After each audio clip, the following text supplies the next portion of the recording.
আসসালামু আলাইকুম, স্বাগত জানাচ্ছি সবাইকে আমাদের আজকের পাওয়ার প্লে 22 প্রোগ্রামে।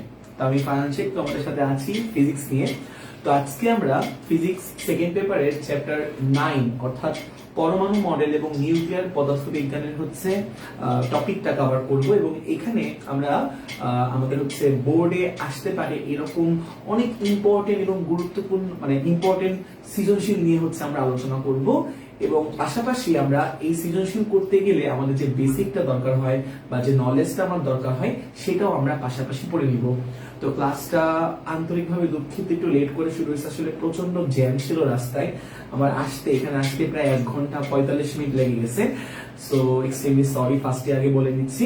তো যাই হোক, আমাকে একটু জানাই দাও যে আমার লাইভ ক্লাসটা ঠিকমতো দেখতে পাচ্ছ কিনা, ভয়েস ঠিকমতো শুনতে পাচ্ছ কিনা।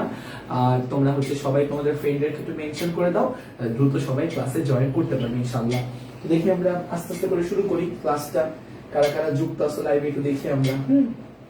সবাই লাইভে চলে আসো। ওকে ওকে, তো একদম সবকিছু ঠিকঠাক আছে কিন্তু বলো যে একদম আমার কথা ভয়েস সবকিছু একদম পারফেক্টলি শোনা যাচ্ছে কিনা, একটু আমাকে অবশ্যই জানাবে। হ্যাঁ, তো যাই হোক, আমরা শুরু করি আমাদের ক্লাসটা। ঠিক আছে, ওকে, নাও আমরা আমাদের ক্লাসটা শুরু করি। হ্যাঁ, সবাই চলে আসো। ওকে, তো ফার্স্টে আমরা যেটা নিয়ে প্রথমে আলোচনা করব সেটা হচ্ছে ধরো এই ম্যাথ প্রবলেমটা দেখো। আমাদের কি বলছে, দুটা তেজস্ক্রিয় মৌল এ এবং বি এর ক্ষয় ধ্রুবক যথাক্রমে 0.181 পার ডে এবং 0.257 পার ডে। ওকে, আচ্ছা, তো একটু বলে রাখি আমাদের আসলে একটু হালকা বেসিক নিয়ে নিই, তারপর হচ্ছে আমরা ম্যাথ প্রবলেম সলভ করি। দেখো, তো মনে করো এটা হচ্ছে একটা তেজস্ক্রিয় পরমাণু, খেয়াল করবে একটু মন দিয়ে। মনে করো এটা হচ্ছে আমাদের তেজস্ক্রিয় পরমাণু, এই যে এক সেকেন্ড দাঁড়াও, এটা হচ্ছে আমাদের সেকেন্ড। হ্যাঁ হ্যাঁ, ঠিক আছে, ওকে, খেয়াল করবা। মনে করো আমরা শুরু করি। দেখো, হ্যাঁ, মনে করো আমাদের কাছে হচ্ছে তেজস্ক্রিয় মৌল আছে। দেখো এটা হচ্ছে আমাদের কাছে একটা তেজস্ক্রিয় মৌল।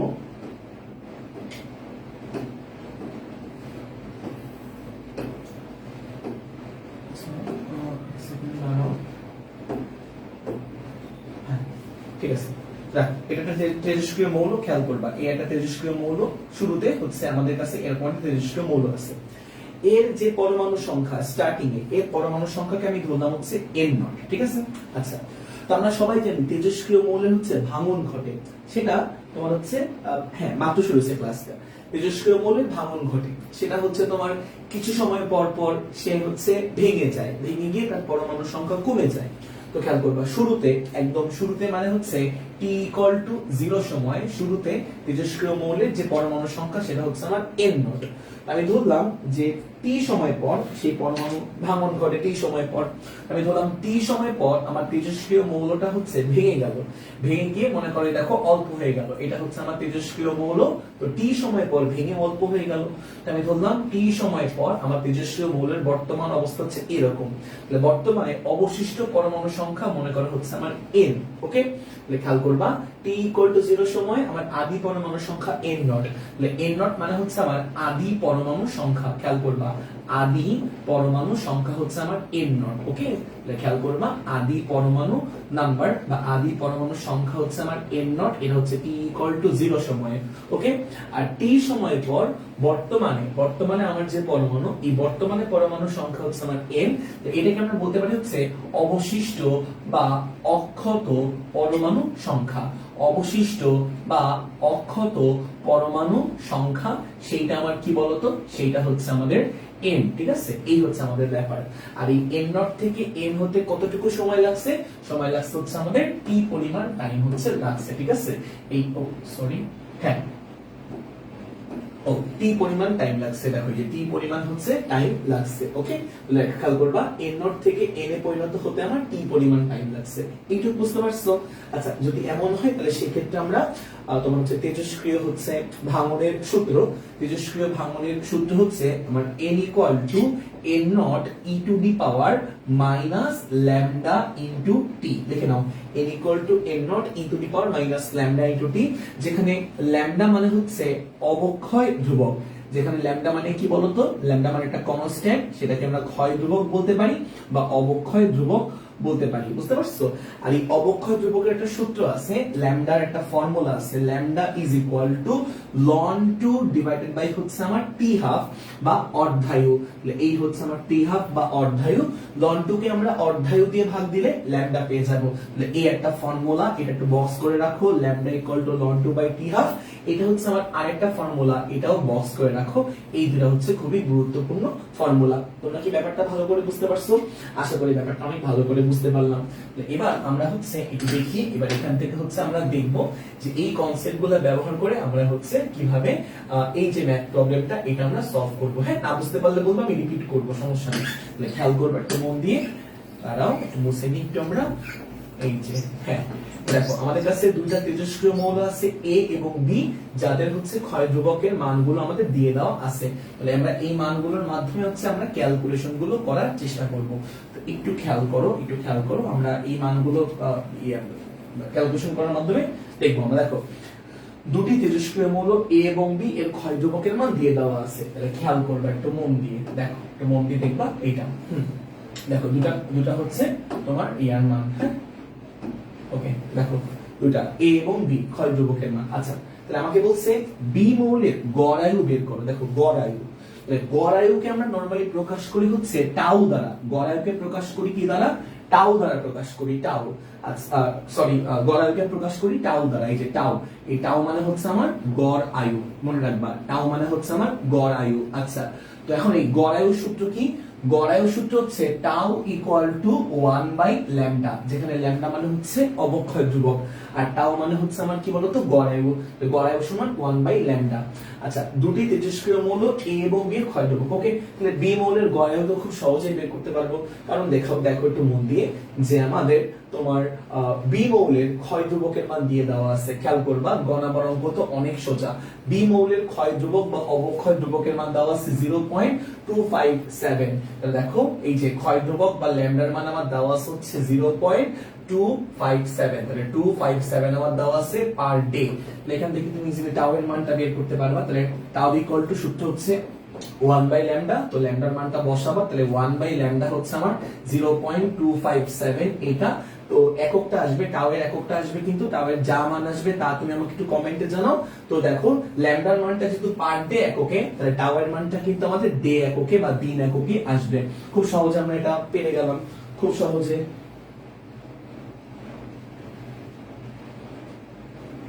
কথা শুনো,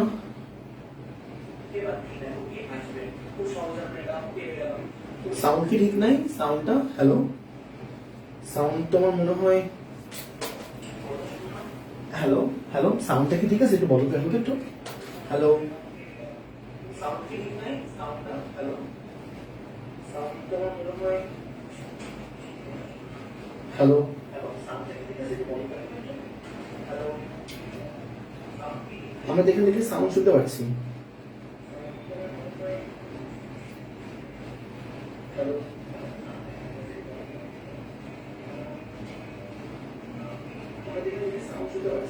সাউন্ড ঠিক আছে।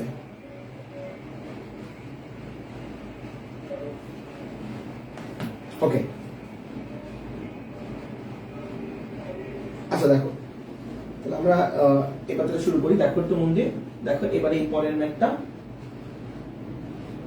আচ্ছা দেখো, পরের ম্যাথটা খেয়াল করবা, পরের ম্যাথটা। ওকে, গ নাম্বারটা আমরা লিখলাম, গ নাম্বারটা খেয়াল করো কি বলতেছে। ঘ নাম্বারে বলতেছে মৌলদায় 75% ক্ষয় হতে প্রয়োজনীয় সময় একই হবে কিনা। মানে মৌলদায় 75% ক্ষয় হতে প্রয়োজনীয় সময় একই হবে কিনা। তার মানে একটু খেয়াল করবা, বি মৌল 75% ক্ষয় হবে, আবার এ মৌল 75% ক্ষয় হবে। এই ক্ষয়টা হতে একই সময় লাগবে কিনা এটা আমাদেরকে বের করতে হবে। মানে আমরা এ মৌলেরও 75% ক্ষয় দেখব এবং বি মৌলেরও 75% ক্ষয় দেখব। এই ক্ষয় হতে সময় একই লাগবে কিনা এটা হচ্ছে আমরা দেখতে চাই, বুঝছো? এই ক্ষয় হতে সময় একই লাগবে কিনা। ওকে, তাহলে আমরা ম্যাথটা সলভ করার চেষ্টা করি। খেয়াল করবে একটু মন দিয়ে, সলভ করার চেষ্টা করি। দেখো কি হবে, দেখো এই জায়গাটা।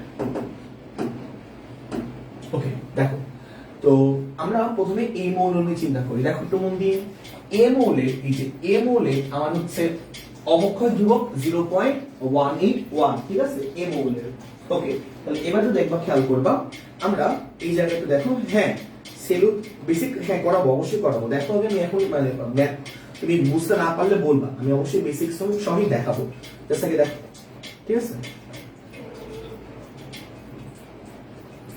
ওকে, তাহলে খেয়াল করবে একটু মন দিয়ে, সেটা হচ্ছে যে এ মৌলের তোমার হচ্ছে ক্ষয় ধ্রুবকের মানটা 0.018 দেওয়া আছে। আচ্ছা, ক্ষয় ধ্রুবককে আমরা ল্যামডা দিয়ে প্রকাশ করি। তাহলে খেয়াল করবা এ মৌলের জন্য, এ মৌলের জন্য আমার ল্যামডার মানটা, এ মৌলের জন্য আমার ল্যামডা ক্ষয় ধ্রুবককে ল্যামডা দিয়ে প্রকাশ করা হয়। এটাকে ল্যামডা এ লেখো, ল্যামডা এ। ল্যামডা এ হচ্ছে আমার 0.181 পার ডে। আচ্ছা, তো খেয়াল করবা, মনে করো শুরুতে আমার এটা হচ্ছে আমার এ মৌল, শুরুতে এইরকম ছিল এ মৌলটা শুরুতে, তাহলে স্টার্টিং এ এ মৌল হচ্ছে এরকম ছিল স্টার্টিং এ। তো খেয়াল করবা স্টার্টিং মানে হচ্ছে t = 0 সময় হচ্ছে আমি ধরলাম এ মৌলের যে পরমাণু সংখ্যা, সেই পরমাণু সংখ্যাটা হচ্ছে আমার n0। দেখছো বেসিক সময় কিন্তু করাচ্ছি আমি। তাহলে স্টার্টিং এ হচ্ছে আমার t = 0 সময়। অনেকেই আছে মানে হাবিবাসী তুমি কি বোকা? আমি তো বেসিক সময় তো করাচ্ছি, দেখো একটু খেয়াল করবা। হাসান আসিফ, বুঝলাম না কয়দিন পর তোমাদের পরীক্ষা, এই তোমার যদি এইভাবে পড়ে যদি তুমি যদি না বুঝো তাহলে এইচএসসি পরীক্ষা দিয়ে লাভ নেই, সিরিয়াসলি। আচ্ছা এটা দেখো, খেয়াল করবা ব্যাকগ্রাউন্ডে একটু প্রবলেম আছে সাউন্ডে। আচ্ছা দেখো, তাহলে এটা হচ্ছে আমার স্টার্টিং এ হচ্ছে আমার যে তোমার পরমাণু সংখ্যা, স্টার্টিং এ পরমাণু সংখ্যা হচ্ছে আমার n0। শুরুতে যখন আমার টাইম কিনা t = 0, স্টার্টিং এ আমার এই এ মৌলের পরমাণু সংখ্যা হচ্ছে আমার n0। আমি ধরলাম t সময় পর, t সময় পর মানে একদম t হচ্ছে নির্দিষ্ট সময়, তো ধরো t সময় পর বর্তমানে এটা হচ্ছে বর্তমান পরমাণু, তাহলে বর্তমানে কতটুকু পরমাণু আছে সেটাকে আমি ধরলাম হচ্ছে n।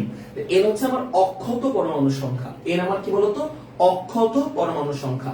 আর n0 মানে হচ্ছে আদি পরমাণু সংখ্যা, ঠিক আছে? তাহলে আদিতে যখন t = 0 সময়, t = 0 সময় পরমাণু সংখ্যা হচ্ছে আমার n0। আর t সময় পর বর্তমানে আমার এই যে পরমাণু সংখ্যা, এই বর্তমান পরমাণু সংখ্যাটা আমার কি বলতো, বর্তমান পরমাণু সংখ্যা হচ্ছে আমার n। এটা বুঝতে পারছো? অবশিষ্ট পরমাণু সংখ্যা বা অক্ষত পরমাণু সংখ্যা হচ্ছে আমার n। আচ্ছা, তো এবার একটু খেয়াল করবা,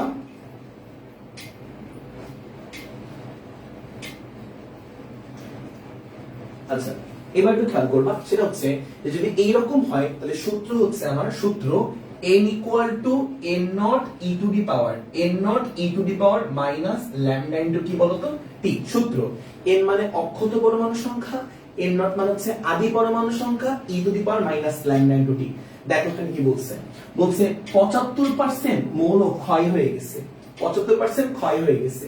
এটা হচ্ছে আমার n মানে অবশিষ্ট, n মানে কি বলতো অবশিষ্ট বা অক্ষত, n মানে হচ্ছে আমার অবশিষ্ট। আর n0 মানে হচ্ছে আদি, n0 মানে কি বলতো n0 মানে হচ্ছে আমার আদি। আচ্ছা দেখো তো 75% যদি ক্ষয় হয়ে যায় মানে নষ্ট হয়ে যায়, তাহলে অবশিষ্ট থাকে কত পার্সেন্ট? অবশিষ্ট নিশ্চয় তুমি বলবা অবশিষ্ট থাকবে হচ্ছে আমার 25%। তাহলে 75% ক্ষয় হওয়া মানে অবশিষ্ট বা অক্ষত থাকবে হচ্ছে 25%। তাহলে অবশিষ্ট বা অক্ষত থাকবে 25%। খেয়াল করো n = দেখো n মানে অবশিষ্ট বা অক্ষত, অক্ষত কত পার্সেন্ট বলতো 25%। কার 25%? আদিটার 25%। তাহলে 25% অফ কি বলতো আদিটা মানে n0, বুঝতে পারছো? তাহলে আদি পরমাণু সংখ্যার 25% হচ্ছে অক্ষত থাকবে, দেখছো? n0 মানে হচ্ছে আদি পরমাণু সংখ্যার 25%, n মানে হচ্ছে অবশিষ্ট বা অক্ষত। তাহলে এখান থেকে একটু খেয়াল করবা, এখান থেকে আমরা কি বলতে পারি, n = লিখতে পারবো 25% মানে 0.25 100 দিয়ে ভাগ করতে হয় অফ n0, এই যে পেয়ে গেলাম আমরা, ঠিক আছে? এখন এই মানটা এখানে বসাই দিবা, খেয়াল করবা। তাহলে এখান থেকে একটু দেখো, এখান থেকে খেয়াল করো n, এই n এর জায়গায় বসাবা 0.25 অফ n0। তাহলে 0.25 অফ হচ্ছে n0, এটা হচ্ছে আমার n এর value is equal two n0 e to the power minus lambda into কি বলতো t, বুঝতে পারছো? এখান থেকে দেখবা n0 ক্যান্সেল আউট হয়ে যাবে। দেখো একটু মন দিয়ে, এখান থেকে আমরা n0 এবং n0 কাটাকাটি করতে পারি। তাহলে এখান থেকে আমার থাকবে হচ্ছে 0.25 is equal to e to the power minus lambda into t। বুঝছো? আচ্ছা, এবার দুই পক্ষে আমরা হচ্ছে লন আনবো। লন কেন? যাতে করে এইটা আউট হয়ে যায়। তাহলে বাম পক্ষ এবং ডান পক্ষ দুই পক্ষে লন আনবো। বাম পক্ষে লন আনলে হবে হচ্ছে লন 0.25, আর ডান পক্ষে লন আনলে খেয়াল করবা ln e to the power minus lambda into কি বলতো টি। তাহলে ডান পক্ষে খেয়াল করবা লন আর ই হচ্ছে ক্যান্সেল হয়ে যাবে। তাহলে বাম পক্ষে আমার থাকবে হচ্ছে ln 0.25 is equal to minus কি বলতো ল্যামডা ইনটু টি। তাহলে এখান থেকে আমরা টি এর মানটা বের করতে পারবো, টি এর মানটা। তাহলে টি ইকুয়াল টু হবে হচ্ছে লন 0.25 ডিভাইড বাই কি বলতো ডিভাইড বাই মাইনাস ল্যামডা, তাই না? এখান থেকে তুমি ইজিলি টি এর মানটা বের করতে পারবা। তাহলে টি ইকুয়াল টু হবে হচ্ছে লন কি বলতো লন 0.25 ডিভাইডেড বাই কি বলতো মাইনাস ল্যামডা, যেখানে ল্যামডা মানে অবক্ষয় ধ্রুবক। তো এ মৌলের অবক্ষয় ধ্রুবক হচ্ছে 0.181। তাহলে দেখো মাইনাস 0.181। এখান থেকে তুমি টাইমটা বের করতে পারবে না, এই টাইমটা বের করতে পারবে না। এটা হচ্ছে সেই টাইম যতটুকু সময় পর তোমার এ মৌল 75% ক্ষয় হবে। আর এ মৌল 75% ক্ষয় হওয়া মানে কতটুকু অবশিষ্ট থাকা বলতো 25% অবশিষ্ট থাকা। বলো এইটুকু বুঝতে পারছি কিনা একটু কমেন্টে জানাও তো। এইটুকু বুঝতে পারলাম কিনা একটু কমেন্টে জানাও তো। এইটুকু আমরা বুঝতে পারলাম কিনা একটু কমেন্টে জানাও তো। এইটুকু আমরা বুঝতে পারলাম কিনা একটু কমেন্টে জানাও।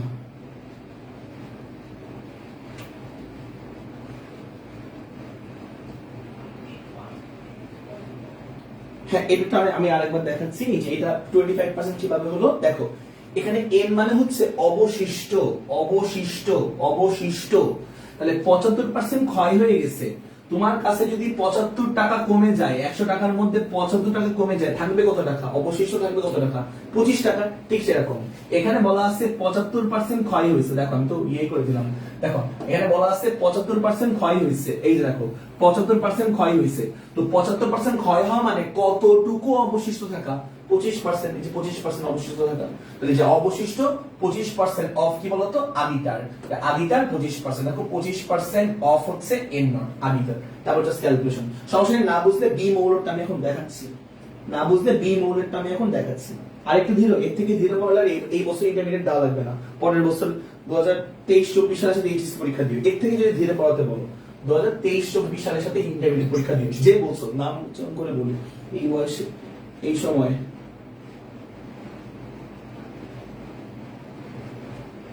যাই হোক চলে গেছে। তাহসিন হোসেন পরের বছর 2023-24 সালের সাথে ইন্টারমিডিয়েট পরীক্ষা দিও যদি এই ফ্লো না বুঝো আর কি। ঠিক আছে? আচ্ছা দেখো এবার হচ্ছে আমাদের পরের দেখো যে বি মৌলের জন্য একটু ক্যালকুলেশন করি আমরা। সেম ভাবে আমরা বেসিক থেকে দেখাই যে কিভাবে সূত্রটা আসে। আমি আরেকবার বলতেছি, তারপর দেখো এখান থেকে দেখো। ওকে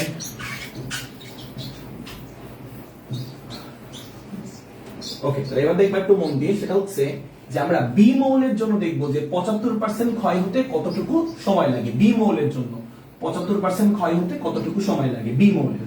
ওকে, এ মৌলের জন্য তো আমরা দেখলাম এ মৌলের জন্য।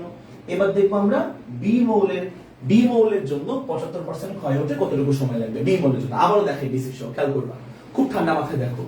বি মৌলের অবক্ষয় ধ্রুবক বা ক্ষয় ধ্রুবক, দেখো ক্ষয় ধ্রুবককে ল্যামডা দিয়ে প্রকাশ করে। কি দিয়ে প্রকাশ করে? ল্যামডা। তাহলে ল্যামডা বি মৌলের জন্য এখন আমি হিসাব করতেছি। কার জন্য ভাই? বি মৌলের জন্য হিসাব করতেছে। বি মৌলের জন্য ল্যামডার মান কত? 0.257 পার ডে। তাহলে 0.257 পার ডে এটা হচ্ছে আমার বি মৌলের জন্য ল্যামডা বা অবক্ষয় ধ্রুবক। এখন খেয়াল করো, আমাকে বলছে 75% ক্ষয়। তাহলে 75% ক্ষয়ে গেলে অবশিষ্ট থাকে কত পার্সেন্ট? অবশিষ্ট থাকে হচ্ছে 25%। সেম ভাবে একদম আগের মতন। তাহলে খেয়াল করবা এন মানে হচ্ছে আমার অবশিষ্ট পরমাণু সংখ্যা। এন মানে অবশিষ্ট পরমাণু সংখ্যা। সেটা হচ্ছে 25% অফ আদি পরমাণু সংখ্যা। আদি পরমাণু সংখ্যা হচ্ছে আমার কি বলতো এন নট। এটাই বুঝছো? 75% ক্ষয় হওয়া মানে অবশিষ্ট থাকবে 25%। এই যে n মানে অবশিষ্ট, এই যে n এর বাংলা হচ্ছে আমার অবশিষ্ট পরমাণু, n কে বাংলা ভাষায় বলে হচ্ছে অবশিষ্ট। তো অবশিষ্ট থাকবে 25% of n not. n not মানে হচ্ছে আদি পরমাণু, তো আদি পরমাণুর 25% হচ্ছে অবশিষ্ট থাকবে। আশা করি একটু বাংলা ভাষা বুঝতে পারছো। আমরা সূত্র জানি, সূত্র হচ্ছে n ইকুয়াল টু কি বলতো, n naught e to the power minus lambda into t. মুখস্থ ফর্মুলা। ই মানে তো বুঝছো ক্যালকুলেটরে e operator minus lambda into t. T মানে সময়, যে কতটুকু সময় পর আসলে 75% ক্ষয় হলো, টি মানে সেই সময়টা, এটাই আমরা বের করব। তাহলে খেয়াল করবা, এখান থেকে আমরা n এর জায়গায় বসাবো 25% অফ n নট। এই যে দেখো লেখা আছে 25% অফ n নট। খেয়াল করবা, এই যে n এর জায়গায় লেখা আছে 25% অফ হচ্ছে n নট, ঠিক আছে? এই জিনিসটাই এখানে একটু লেখার চেষ্টা করব। খেয়াল করবা, এই জিনিসটা এখানে লেখার চেষ্টা করব। দেখো এই জিনিসটা এখানে, ঠিক আছে? এই যে দেখো এখানে n এর জায়গায় হচ্ছে 25% অফ, 25% অফ মানে হচ্ছে গুণ n নট ইকুয়াল টু ডান পাশে হচ্ছে n naught e to the power minus lambda into কি বলতো টি। দুই পাশ থেকে n নট কাটো, 25% মানে হচ্ছে 0.25, একদম আগের মতন ক্যালকুলেশন। 0.25 0.25 ইজ ইকুয়াল টু ইয়ে করে ফেলছি, দাঁড়াও এক্সপ্রেশন দাঁড়াও, 0.25% মানে 0.25 হবে। তাহলে 0.25 ইকুয়াল টু এখানে n নট তো কেটে দিলাম, ডান পাশে থাকবে e to the power minus lambda into কি বলতো টি। তাহলে এখান থেকে দুই পাশে লন আনবা, বামে লন আনলে হবে হচ্ছে লন 0.25 আর ডানে লন আনলে হবে ln e to the power minus lambda into t. Ln আর কি হচ্ছে অ্যান্টি অপারেটর, কাটাকাটি হয়ে যায়। তাহলে বামে খেয়াল করবা, বামে আমার হচ্ছে লন 0.25 আর ডানে খেয়াল করবা মাইনাস ল্যামডা ইনটু টি। এখান থেকে টি এর মানটা বের করতে হবে। তাহলে টি ইকুয়াল টু হচ্ছে উপরে আমার লন 0.25 ডিভাইড বাই কি বলতো মাইনাস ল্যামডা। এখান থেকে টি এর মানটা যা আসবে সেটাই হচ্ছে উত্তর। বি মৌল ততটুকু সময় পর, এই যে এইটুকু পরিমাণ সময় পর, ততটুকু সময় পর হচ্ছে অবক্ষয় হয়ে যাবে।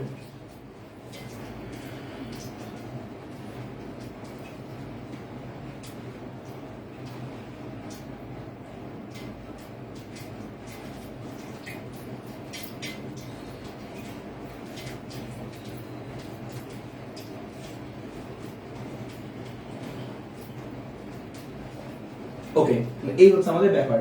তাহলে আমরা এখান থেকে দেখলাম যে বি মৌল কতটুকু হচ্ছে তোমার সময় পর হচ্ছে তোমার অবশিষ্ট থাকবে বা অক্ষয় থাকবে, সেটা আমরা এখানে দেখলাম, ঠিক আছে? তো দেখে নাও, এইটুকু লিখে নাও, এইটুকু লিখে নাও। ওকে, আচ্ছা, তাহলে এটা আমরা বুঝতে পারলাম না? তাহলে এই ব্যাপারটা আমরা বুঝতে পারলাম। তো এখান থেকে আমরা হচ্ছে তোমার নেক্সট সিকিউরিটি চলে যাই। খেয়াল করবা, নেক্সট সিকিউরিটি হচ্ছে তোমার এই যে এইটা দেখো, এই জায়গাটা হচ্ছে আমরা এটা সলভ করার চেষ্টা করি। দেখো একটা মূল কি বলছে এখানে, আমরা এখানে বলছে যে দুইটা তেজস্ক্রিয় মৌল এ এবং বি নিয়ে কাজ করছিল। যাই হোক, মৌলদ্বয়ের অর্ধায়ুর যোগফল 15 বছর। আচ্ছা, অর্ধায়ুর যোগফল, অর্ধায়ু তো বুঝো টি হাফ দিয়ে প্রকাশ করে। যাই হোক, তাহলে দুইটা মৌল এ এবং বি যার অর্ধায়ুর যোগফল 15 বছর। ওকে, তাহলে খেয়াল করবা, আমি ধরলাম যে এ মৌলের অর্ধায়ুকে আমি প্রকাশ করলাম, মনে করো হচ্ছে আমরা এরকম দ্বারা, খেয়াল করবো একটা মন দিয়ে। হ্যাঁ দেখো অর্ধায়ু, তাহলে খেয়াল করবা এ মৌলের অর্ধায়ুকে আমি প্রকাশ করলাম টি হাফ অফ, দেখো টি হাফ অফ এ দিয়ে, ঠিক আছে? এটা হচ্ছে আমার এ মৌলের অর্ধায়ু। আচ্ছা, আর বি মৌলের অর্ধায়ুকে প্রকাশ করলাম টি হাফ অফ বি, এটা হচ্ছে আমার বি মৌলের অর্ধায়ু। তো বলছে এই এ মৌল এবং বি মৌলের অর্ধায়ুর যোগফল 15 বছর। তাহলে এই দেখো যোগ করতেছি, যোগ করলে এই যোগফলটা হচ্ছে আমার কত বছর বলতো? 15 বছর। এটা কোশ্চেনে বলা আছে। অর্ধায়ু মানে হচ্ছে একটা মৌলের 50% ক্ষয় হতে যে সময় লাগে। মনে করো তোমার কাছে একটা পরমাণু আছে, ওই পরমাণুর 50% ক্ষয় হয়ে গেছে, এতে যে পরিমাণ টাইম লাগে দ্যাট ইজ হচ্ছে অর্ধায়ু। তাহলে এ মৌলের অর্ধায়ু এবং বি মৌলের অর্ধায়ু, এদের যোগফল দেওয়া আছে 15 বছর। ওকে, এটা আমার বলে দেওয়া আছে, ঠিক আছে? এইটুকু বুঝতে পারছি আমরা, আশা করি এইটুকু বুঝতে পারছো। আচ্ছা, তারপর হচ্ছে এ মৌলের অর্ধায়ু বি মৌলের অর্ধায়ুর কত বলতো? দ্বিগুণ। আচ্ছা, তাহলে খেয়াল করবা, আমাদের বলতেছে যে এ মৌলের অর্ধায়ু, তাহলে হচ্ছে টি হাফ অফ এ মৌলের অর্ধায়ু হচ্ছে ডাবল বি মৌলের অর্ধায়ু, double is equal to 2 into B মৌলের অর্ধায়ু, তাহলে টি হাফ অফ বি। বুঝতে পারছো ব্যাপারটা? এটা বলা আছে। তাহলে এ মৌলের অর্ধায়ু ইজ ইকুয়াল টু বি মৌলের অর্ধায়ু কত বলতো? ডাবল। কোশ্চেনে বলা আছে এ মৌলের অর্ধায়ু বি মৌলের অর্ধায়ু ডাবল, এটা প্রশ্নে বলা আছে। ওকে, আচ্ছা তাহলে এবার একটু খেয়াল করবা, তাহলে আমরা এই দেখো এই টি হাফ অফ এ এটা জায়গায় কি লিখতে পারি, 2 into t half of B লিখতে পারি। তাহলে খেয়াল করবা টি হাফ অফ এর জায়গায় আমরা 2 into t half of B লিখতে পারি, 2 into t half of B লিখতে পারি। টি হাফ অফ এর জায়গায় 2 into t half of B লেখা যায়, প্লাস এখানে হচ্ছে আমার t half of B is equal to হচ্ছে আমার কত বলতো 15, বুঝতে পারছো? তাহলে দেখো তো দুইটা টি হাফ অফ বি আর একটা টি হাফ অফ বি, দুটোকে যোগ করলে আমি পাবো হচ্ছে তিনটা টি হাফ অফ বি, তিনটা t half of B equal to কত বলতো 15। তাহলে এখান থেকে টি হাফ অফ বি এর মানটা বের করতে পারবা। তাহলে এখান থেকে টি হাফ অফ বি আসবে, টি হাফ অফ বি আসবে হচ্ছে কত বলতো, টি হাফ অফ বি আসবে 15/3, 3 5 15 মানে হচ্ছে 5 বছর, ঠিক আছে 5 বছর। টি হাফ অফ বি মানে বি মৌলের অর্ধায়ু, তাহলে বি মৌলের অর্ধায়ু আমি পেয়ে গেলাম কত বলতো 5 বছর, বি মৌলের অর্ধায়ু। এবার এই জায়গায় মানটা বসায় দাও, তাহলে এখানে মানটা বসালে হচ্ছে আমি কি পাবো, t half of A is equal to 2 into t half of B. 2 এর সাথে ওই 5 গুণ করবা, 2 এর সাথে 5 গুণ করলে কত হবে 10 হবে। টি হাফ অফ এ হচ্ছে আমার 10 বছর।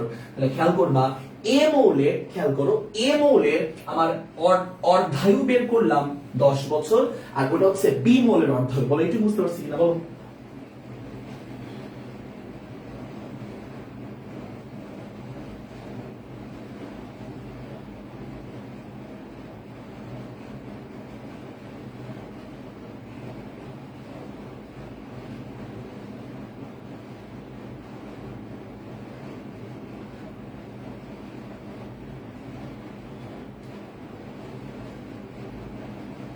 এটা বুঝতে পারছো?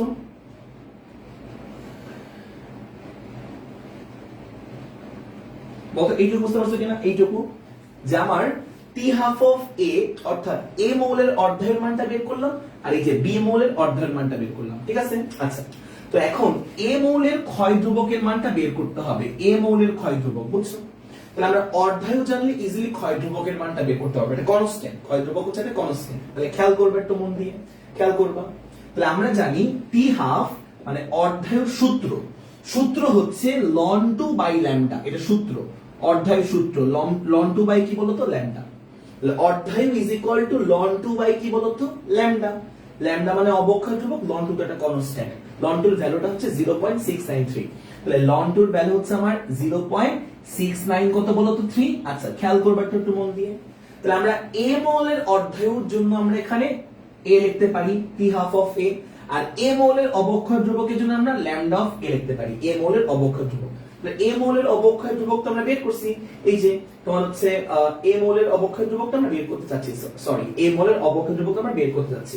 তাহলে এখান থেকে আমরা দেখো তো একটু কি লিখতে পারবো, ল্যামডা অফ এ অর্থাৎ এ মৌলের অবক্ষয় ধ্রুবকটাকে বামে নিয়ে আসলাম, আর টি হাফ অফ এটাকে নিচে লিখে দিলাম। খেয়াল করবা এখানে মানটা বসাই দাও, টি হাফ অফ এর মান 10, টি হাফ অফ এর মান হচ্ছে আমার 10, বুঝতে পারছো ব্যাপারটা? 0.693 ডিভাইড বাই হচ্ছে 10। তাহলে এখান থেকে হচ্ছে আমার ল্যামডা অফ এ আমরা হচ্ছে এ মৌলের অবক্ষয় ধ্রুবক এর মানটা কিন্তু পেয়ে গেলাম, সেটা কত বলতো 0.693 ডিভাইড বাই কত, ডিভাইড বাই টি হাফ মানে হচ্ছে 10। তাহলে এখান থেকে তুমি মানটা পেয়ে যাবা।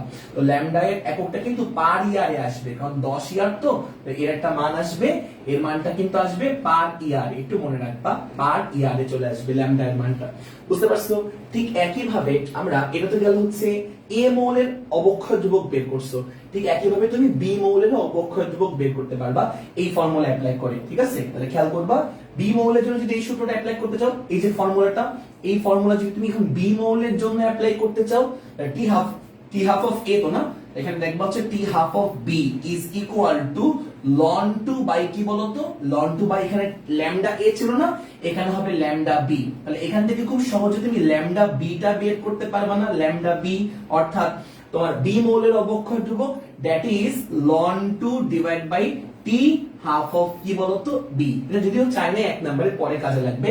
তো ল্যামডা বি এর মানটা কিন্তু আমরা বের করতে পারবো, অর্থাৎ বি মৌলের অবক্ষয় ধ্রুবকটা বের করতে পারবো কিছু একটা সামথিং একক আসবে হচ্ছে পার ইয়ারে, পার বছর, বুঝছো? পার ইয়ারে আসবে। এইটুকু বুঝতে পারছো? এইটুক এইটুকু বুঝতে পারলে আমরা সামনে আগাবো। এইটুকু বুঝতে পারছো কিনা একটু আমাকে কমেন্টে জানাও। এইটুকু যদি তুমি বুঝতে পারো দেন আমরা সামনে আগাবো। একটু বলো এইটুকু বুঝতে পারছি কিনা। না বুঝলে আমি আরেকবার রিপিট করব। বলো এইটুকু বুঝতে পারছি কিনা।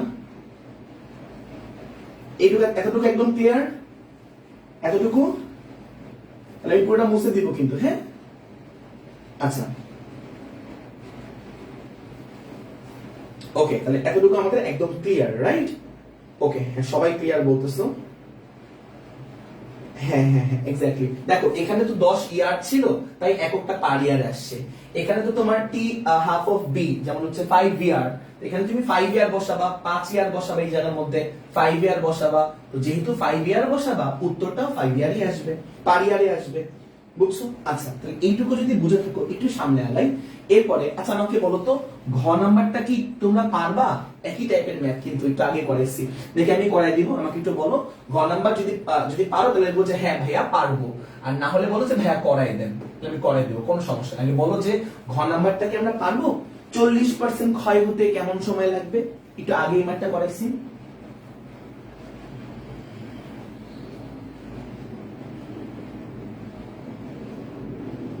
সাউন্ড প্রবলেম নয়? আমাদের এখানে একটু সাউন্ডের প্রবলেম আছে, বুঝছি? একটু সাউন্ডের প্রবলেম আছে, একটু ম্যানেজ করে নাও, আমি তো শুনতে পাচ্ছি। আচ্ছা পারবে, ম্যাক্সিমামই পারবে বলতেছো। ও আবার কিছু বলছে করাই দেন। আচ্ছা ঠিক আছে, এটা করাই দিচ্ছি। আচ্ছা ঠিক আছে, করাই দিচ্ছি। আচ্ছা ঠিক আছে, হ্যাঁ। আচ্ছা এটা কিন্তু বেসিক সবাই করেছে, তুমি প্রথম থেকে ক্লাস করলে, ক্লাস দেখলে বুঝতে পারবা, প্রথম থেকে ক্লাস দেখলে, ঠিক আছে? আচ্ছা তাহলে আমি হচ্ছে দেখো 2 নাম্বারটা আমি করাই দিচ্ছি। 2 নাম্বারটা খেয়াল করো। 2 নাম্বারটা, উভয় মৌলের 40% ক্ষয় হতে ভিন্ন সময় লাগে কিনা। তাহলে আমরা দেখবো যে এ মৌলের 40% ক্ষয় হতে কতটুকু সময় লাগে, তারপর দেখবো বি মৌলের 40% ক্ষয় হতে কতটুকু সময় লাগে। ওকে, তো দেখি আমরা খেয়াল করবা। তো ফার্স্টে আমরা এ মৌলের জন্য একটু চিন্তা করি, এ মৌলের জন্য, হ্যাঁ এ মৌলের জন্য। তাহলে ফার্স্টে আমরা এ মৌলের জন্য একটু হিসাব করি, খেয়াল করবা এ মৌলের জন্য। এ মৌলের 40% ক্ষয় হতে, তাই না? তাহলে 40% যদি ক্ষয় হয় তাহলে অবশিষ্ট থাকবে কত পার্সেন্ট? 60%। ওই অবশিষ্টকে প্রকাশ করা হয় এন দ্বারা। খেয়াল করবা এন হচ্ছে আমার অবশিষ্ট, তাহলে অবশিষ্ট থাকবে কত পার্সেন্ট? 60%। এটা একটু অন্যভাবে করে, এটা অন্যভাবে করে। অবশিষ্ট থাকবে কত পার্সেন্ট বলো তো? 60%, তাই না? আচ্ছা না আগে নিয়মই করি না, তোমাদের মাথায় প্যাসেজ। 60% এটা হচ্ছে অবশিষ্ট, কারণ 40% ক্ষয় হয়ে গেছে। এখানে এন মানে হচ্ছে আমার অবশিষ্ট সংখ্যা, বুঝছো? এন মানে অবশিষ্ট। যারা বেসিক নাই যাদের, তারা একটু বুঝে নাও, একটু খেয়াল করো। অবশিষ্ট 60% of car 60%?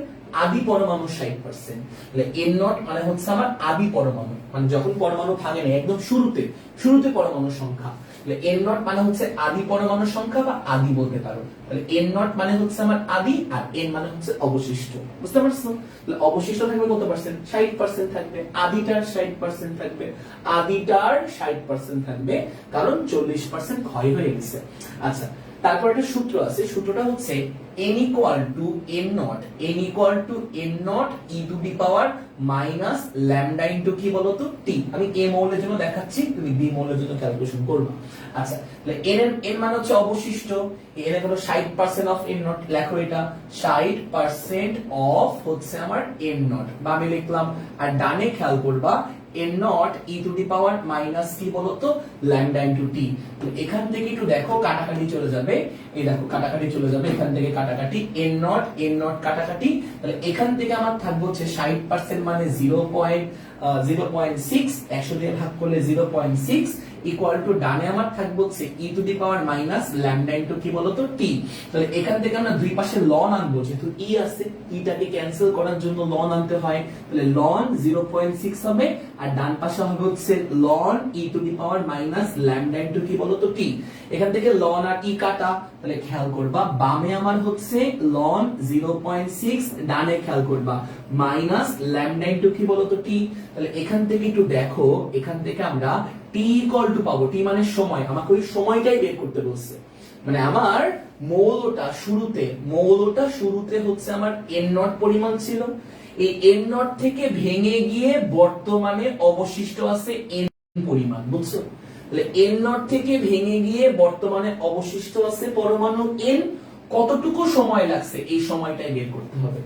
t equal to হচ্ছে আমার ln 0.6 ডিভাইড বাই কত বলতো, ডিভাইড বাই মাইনাস ল্যামডা। তো ল্যামডার মান তুমি জানো, a মোলের অবক্ষয় ধ্রুবকের মান তুমি জানো, এই ল্যামডার মানটা তুমি জানো, a মোলের অবক্ষয় ধ্রুবক, জাস্ট t এর মানটা বের করতে পারবা, একদম আগের নিয়ম।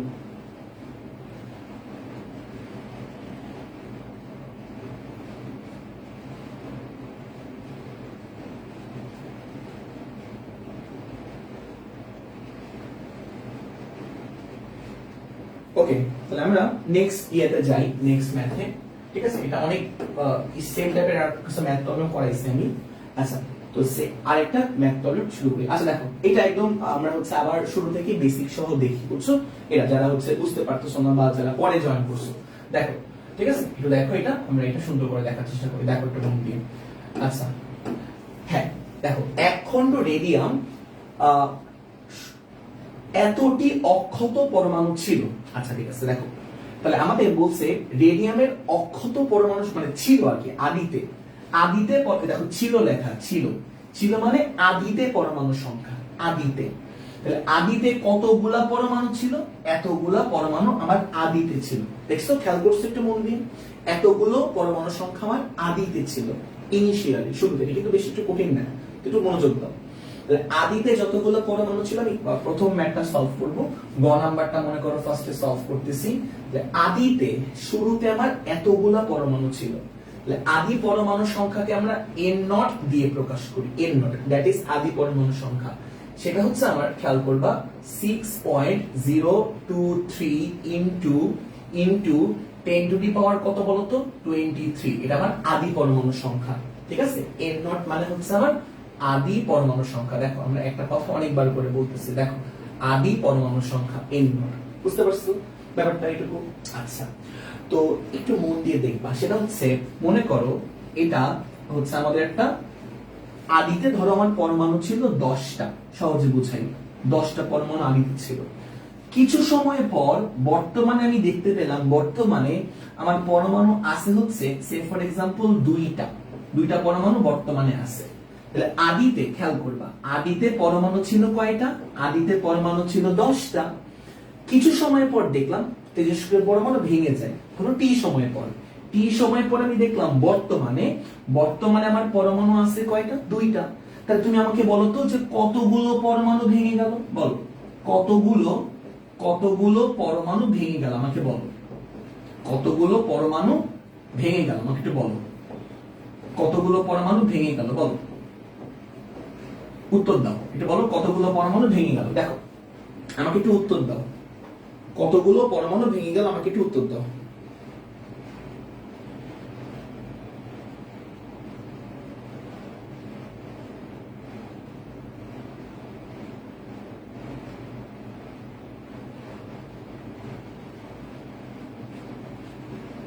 বুঝতে পারতেছো? হ্যাঁ, খুব সহজে আমরা বলতে পারি যে 8টা।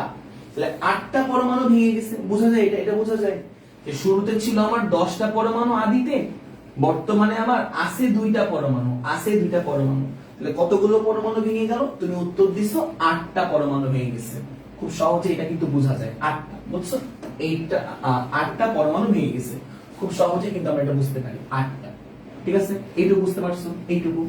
আচ্ছা, তাহলে এবার একটু খেয়াল করবা, একটু মন দিয়ে, সেটা হচ্ছে যে আমরা এখান থেকে কি বলতে পারি, দেখো আদিতে ছিল 10টা পরমাণু, আর এটা কি বর্তমানে অবশিষ্ট বলতে পারো, বর্তমানে অবশিষ্ট। দেখো বর্তমানে অবশিষ্ট, তাহলে বর্তমানে অবশিষ্ট আছে কয়টা পরমাণু বলো তো? 2টা। ঠিক আছে, তাহলে আদিতে ছিল আমার 10টা পরমাণু, এই যে এই জায়গায় আমার ছিল 10টা পরমাণু, এবং বর্তমানে আছে আমার কয়টা পরমাণু? বর্তমানে অবশিষ্ট আছে হচ্ছে আমার তোমার হচ্ছে 2টা পরমাণু। এই যে বর্তমানে অবশিষ্ট আছে হচ্ছে আমার 2টা পরমাণু, এই যে এই হচ্ছে আমার 2টা পরমাণু অবশিষ্ট। হ্যাঁ, তাহলে কতগুলা ভেঙে গেছে? তুমি বলছো 8টা ভেঙে গেছে। দেখো তো ভাই, এটা বুঝতে পারো কিনা যে আদি থেকে আমি যদি কতগুলো ভেঙে যায় এটা বিয়োগ করি, আদি থেকে কতগুলো পরমাণু ভেঙে যায় এটা বিয়োগ করি, তাহলে কি পাওয়া যাবে? বর্তমানে অবশিষ্ট কতটুকু পরমাণু আছে এটা পাওয়া যাবে। এটা বুঝতে পারো এই কথাটা? এটা কিন্তু board question, by the way, বেশ কঠিন এটা বোর্ড কোশ্চেন, বুঝছো? মানে পড়াশোনা করতে হবে আর কি, বেশ পড়াশোনা করতে হবে। দেখো তাহলে আদিতে ছিল আমার 10টা, আদিতে, আর ভেঙে গেল কয়টা? 8টা।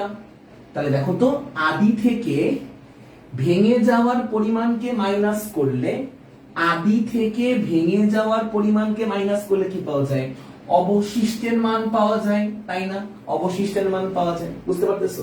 তাহলে আমি এখানে বলতে পারি যে আদি থেকে, দেখো আদি থেকে, আদি মাইনাস ভেঙে যাওয়ার পরিমাণ, ভেঙে গেল, আদি মাইনাস ভেঙে গেল, আদি মাইনাস ভেঙে গেল ইকুয়াল টু কি বলতো?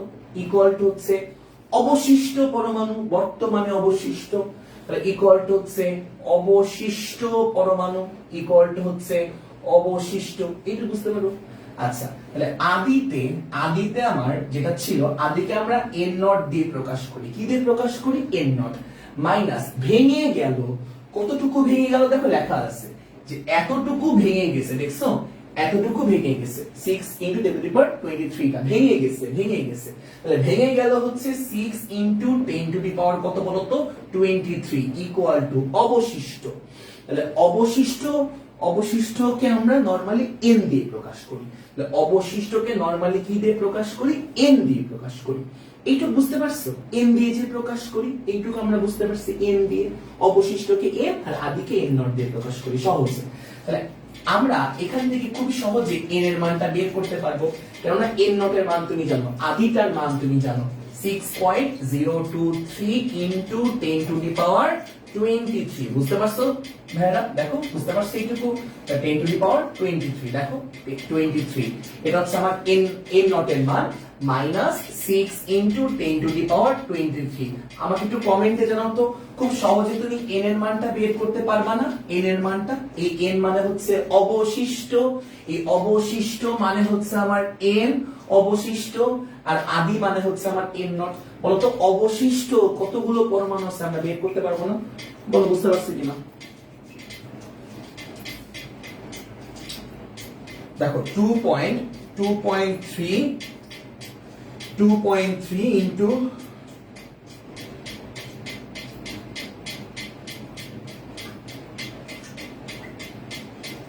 হ্যাঁ, দেখো কত আসছে এই মানটা, আমাকে একটু বলবা এই মানটা কত আসছে, এর মানটা? হ্যাঁ, ভালো করে বুঝতে পারছো না? 2.21। আচ্ছা, আমি একটু দেখি। 2.21 তোমাদের লিখে বসে দিচ্ছি। 2.21 ইনটু 10⁻21। সবার কি এটা আসছে? এতটা পরমাণু। সবার কি এটা আসছে? হ্যাঁ, সবার কি এটা আসছে? আমি নেক্সট এ আগে আমি একটু চেক করি, আমি নিজেই চেক করি। হ্যাঁ, তোমাদেরটা এটা একটু 6 পয়েন্ট হয়, পয়েন্ট বুঝে গেছে আমরা। 6 পয়েন্ট, তাহলে 6.023 10⁻23 মাইনাস 6 × 10⁻23 কত আসছে? 2.3 আসছিল, 2.21 না, 2.3 আসছিল। এই দেখো আমি n পেয়ে গেলাম। তাহলে আমাকে বের করতে বলছে অর্ধায়ু, বের করতে বলছে অর্ধায়ু। ওকে, কোনো সমস্যা নেই। দেখো আমার কাছে শুরুতে, শুরুতে পরমাণু ছিল কোন, কতটুকু? শুরুতে মানে t=0 সময়, t=0 সময় পরমাণু ছিল হচ্ছে আমার n নট পরিমাণ, অনেকগুলা পরমাণু। তারপরে কিছুটুকু সময় পার হয়ে গেল, কিছুটুকু সময়, কোশ্চেনে বলছে ওই কিছুটুকু সময় হচ্ছে আমার 1 বছর। 1 বছর পর বর্তমানে আমার অবশিষ্ট যে পরমাণু, বর্তমানে অবশিষ্ট, সেই অবশিষ্ট পরমাণু হচ্ছে আমার n। 1 বছর পর বর্তমানে, এই যে বর্তমানে যে অবশিষ্ট বা অক্ষত পরমাণু, বর্তমানে যতটুকু পরমাণু অবশিষ্ট আছে সেটা আমার n, আর আদিতে ছিল আমার n নট। এইটা বুঝতে পারছি? তো এখন আমাকে, আমরা এইটুকু জানি, আমরা n নট এর মানও জানি। একটু দেখো অন্য কালকে দেখাই, দেখো একটু মন দিয়ে একটু গোলা দিয়ে দেখাই, বুঝতে পারবা। দেখো হ্যাঁ, আমরা n নট এর মানও জানি, দেখো এই দেখো সুন্দর করে n নট এর মান জানি। আবার দেখো যে n এর মানটাও কিন্তু কষ্ট করে বের করলাম, খেয়াল করতেছো, বুঝতেছো ব্যাপারটা? ওকে, আবার t এর মানটাও জানি যে 1 বছর পর সেটা আদি থেকে বর্তমানে পৌঁছাইছে, আদি থেকে 1 বছর পর t এর মানটা। তো এখন বেসিক ল হচ্ছে অবক্ষয় ধ্রুবকের, মানে কি বলে, তেজস্ক্রিয় ক্ষয়ের হচ্ছে সূত্র, সেটা হচ্ছে n = n naught e⁻ lambda into t। বুঝছো? এখান থেকে ল্যামডাটা ফার্স্টে বের করো, ল্যামডা অবক্ষয় ধ্রুবকটা বের করো। দেখো তো ছোট ভাইরা, n, আচ্ছা এখানে কি লেখা যায়? n/n not e⁻, sorry, equal to n/n not দেখো দেখো মধ্যে n by a not equal to e to the power minus lambda into t, তাই না? দুই পক্ষে লন আনো, দুই পক্ষে লন, তাহলে বাম পক্ষে লন আনলে আমার হবে হচ্ছে ln n by n not বাম পক্ষে, আর ডান পক্ষে লন আনলে লন আর ই কাটাকাটি হয়ে যাবে, লন আর ডান পক্ষের ই কাটাকাটি হয়ে আমার মনে করো ডানে আমি লন আনছি, আচ্ছা লিখি আর কি, ln e to the power minus lambda into কি বলতো টি, এখান থেকে লন আর ই কাটাকাটি হয়ে যায়, কাটাকাটি হয়ে বামে আমার থাকবে হচ্ছে ln n by n not বামে আমার, আর ডানে আমার থাকবে হচ্ছে লন আর ই কাটাকাটি গেছেন গেছেন, তাহলে মাইনাস ল্যামডা ইনটু কি বলতো টি, এখান থেকে না আমি ল্যামডার মানটা বের করব, ল্যামডার মানটা, তাহলে এখান থেকে একটু দেখো মন দিয়ে, এখান থেকে ল্যামডার মানটা বের করতে পারবা? পারবা তো?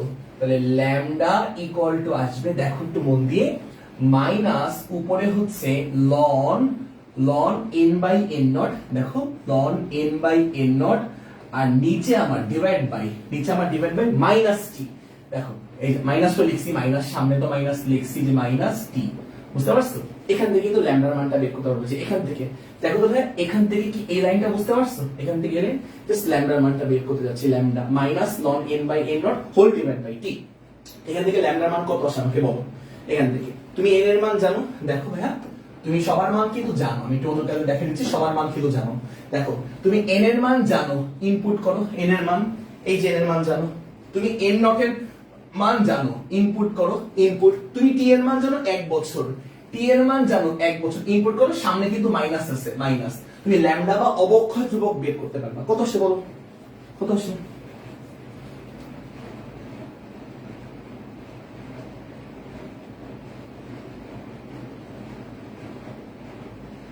ভাইয়া কাল একটু কমন সিকিউ পড়ুন, এটা কিন্তু খুব ইম্পর্টেন্ট সিকিউ আসলে। ভেরি গুড রাত্রি, কালকে রাতে এগুলো করে ফেলছো। 5.567, তাহলে ল্যামডার মানটা আসবে হচ্ছে 5.56, এককটা কিসের জানো? 1 বছর বসাইছো না, টি এর জায়গায় তুমি কিন্তু 1 বছর বসাইছো, 1 বছর, তাই এককটা আসবে পার ইয়ারে, যেহেতু 1 বছর তুমি বসাইছো। নেগেটিভটা গেল কই? আছে তো, এই যে আছে তো নেগেটিভ, এই যে আছে নেগেটিভ, ক্যালকুলেশন নেগেটিভ প্লাস হয়ে যাবে, ক্যালকুলেশনে এই যে দেখো নেগেটিভটা আছে, এখান থেকে দেখো নেগেটিভ তো আছে, এই যে এই সামনে মাইনাস দিছে, মাইনাসটা রাখা হয়ে গেছে, মাইনাসটা ln n by n not divide by t আর নেগেটিভ তো আছে, বা তাও যদি তুমি না বুঝো, তাও যদি তুমি না বুঝো, এই যে নেগেটিভ আছে দিয়ে দিলাম, এই যে নেগেটিভ, এই যে নেগেটিভ আছে দেখো, এই যে দেখো t এর আগে নেগেটিভ দিয়ে দিলাম, সমস্যা আছে, এই যে আছে।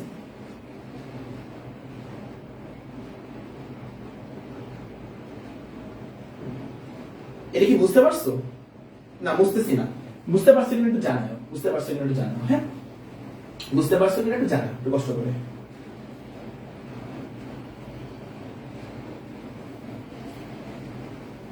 দেখো এটা কি আমরা বুঝতে পারছি কিনা এটা আমাকে জানাও কষ্ট করে। ল্যামডার মানটা আমাদের জন্য ইম্পর্টেন্ট, আমি ঠিক আছে লিখে রাখি, ল্যামডা ইকুয়াল টু হচ্ছে কত? 5.56 ইয়ার, 5.56 পার ইয়ার, ওকে। আচ্ছা এর পরেরটা একটু কষ্ট করে নিজেরা করে তো দেখি পারো কিনা, একটু বেসিকটা ইউজ করে, খুব মজার ম্যাথ এটা, একটু বুঝে বুঝে করার চেষ্টা করো তো। তুমি যদি আমি মানে ইচ্ছা করে গ নাম্বারটা অনেক টাইম নিয়ে বুঝেছি যেন তোমার বেসিকটা স্ট্রং হয়, একদম দেখো আমি পুরো পয়েন্টে দেখো পুরো বেসিক সহ কেমনে কি করতেছো না করতেছো, ইভেন্চুয়ালি ফর্মুলা কিভাবে, ডেরিভেশন তো আসে না পরীক্ষায়, তাই দেখো ফর্মুলা কিন্তু ইনার মিনিংটা দেখায়, দেন হচ্ছে আমি ফর্মুলা কিন্তু আলাদা করে বানায় বুঝায়ও দিছি, বুঝতে পারছো? বাকিটা কিন্তু তোমার কাজ, ওকে। যাই হোক বুঝলাম আমরা, হ্যাঁ বুঝলাম, আমরা এটার ঘ নাম্বারটা তোমার কাছে ছেড়ে দিলাম, দেখি তোমার একটু মেধায় অ্যাপ্লাই করো, ঠিক আছে ওকে। তো দেখো একটু মন দিয়ে, সেটা হচ্ছে আমরা এটা এই ম্যাথটা করছি, এটাও করছি আমরা, এটা এটা এটা দেখি আমরা, খেয়াল করো ওকে। এটাও একটু আগে হালকা বেসিক পয়েন্ট, নাহলে তোমাদের কষ্ট হবে। দেখো কোনো সমস্যা নেই, আমি দেখাচ্ছি, ঠান্ডা মাথায় দেখো। মনে করো আমার কাছে একটা নিউক্লিয়াস আছে, নিউক্লিয়াস দেখো এই হচ্ছে একটা, ও সরি সরি সরি, দেখো মন দিয়ে, হ্যাঁ মনে করো আমার কাছে একটা নিউক্লিয়াস বা একটা পরমাণু আছে, এই যে এই একটা পরমাণু, বুঝছো?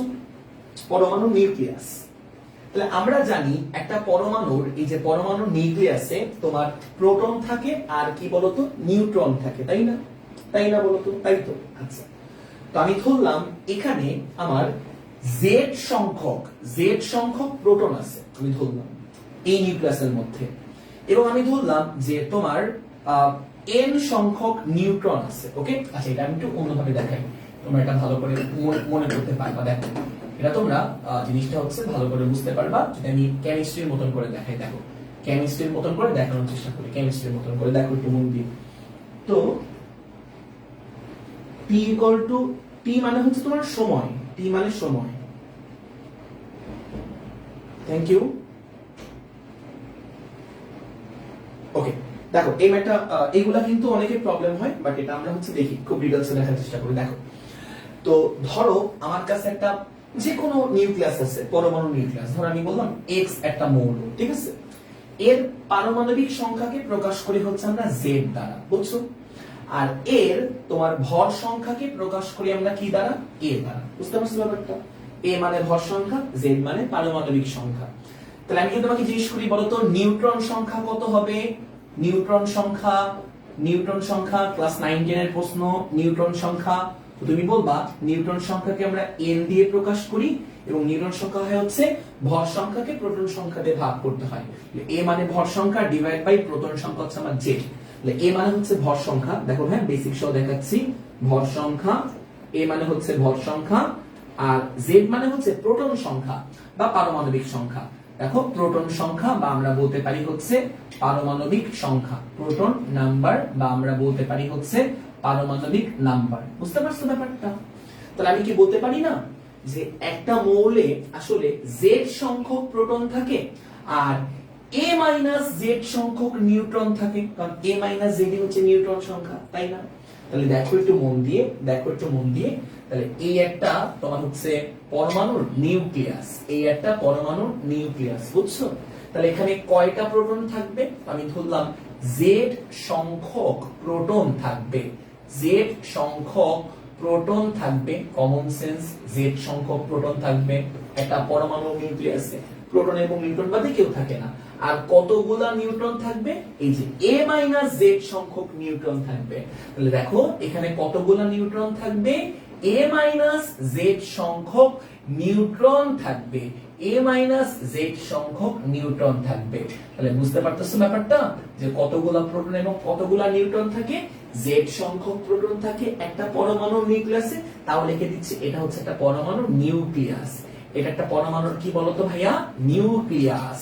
একটা পরমাণুর বা অ্যাটমের হচ্ছে নিউক্লিয়াস। ওকে, তাহলে z সংখ্যক প্রোটন আর a z সংখ্যক নিউট্রন থাকে। বুঝতে পারছো?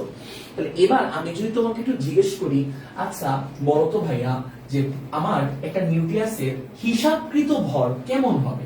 হিসাবকৃত ভর মানে তুমি একটু হিসাব করে ওর ভরটা বের করো, তুমি একটু হিসাব করে ওর ভরটা বের করো, হিসাব করে, বুঝছো? হিসাব করে ওর ভরটা বের করো, ঠিক আছে? হিসাব করে। তো তুমি কি করবে? আচ্ছা এখানে তো z সংখ্যক প্রোটন আছে, তাহলে আমার হিসাবকৃত ভর কত হবে? হিসাব করে আমি কেমন ভর পাবো? হিসাবকৃত ভর। তাহলে এখানে হিসাবকৃত ভর, হিসাবকৃত ভর তুমি হিসাব করে বের করবা। হিসাবকৃত ভর একটা পরমাণুর হিসাবকৃত ভর তুমি একটু হিসাব করে বের করবা।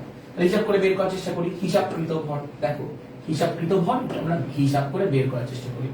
দেখেন হিসাব করি, একটু হিসাব করি, আঙ্গুল দিয়ে গুনে গুনে হিসাব করি। আচ্ছা একটা প্রোটনের ভরকে আমি এমপি দিয়ে প্রকাশ করলাম, তাহলে জেডটা প্রোটন আছে, তাহলে জেড সংখ্যক প্রোটনের ভর কত হবে? জেড ইনটু এমপি হবে না? জেড সংখ্যক প্রোটনের ভর জেড ইনটু এমপি। একটা প্রোটনের ভর যদি এমপি হয় তাহলে জেড সংখ্যক প্রোটনের ভর হবে কত? Z into MP. বুঝতে পারছো ব্যাপারটা?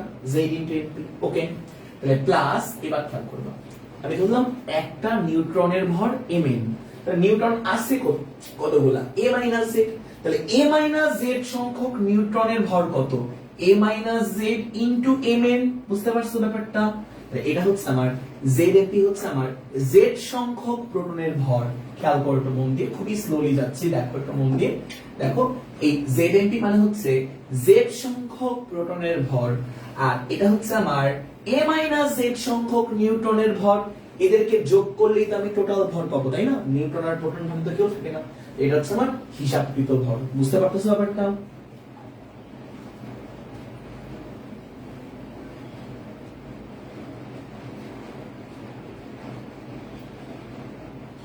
আচ্ছা তো দেখো একটু মন দিয়ে, সেটা হচ্ছে তাহলে এখন আসলে এটা তো আমরা হিসাব করে বের করলাম, ঠিক আছে ভাইয়া?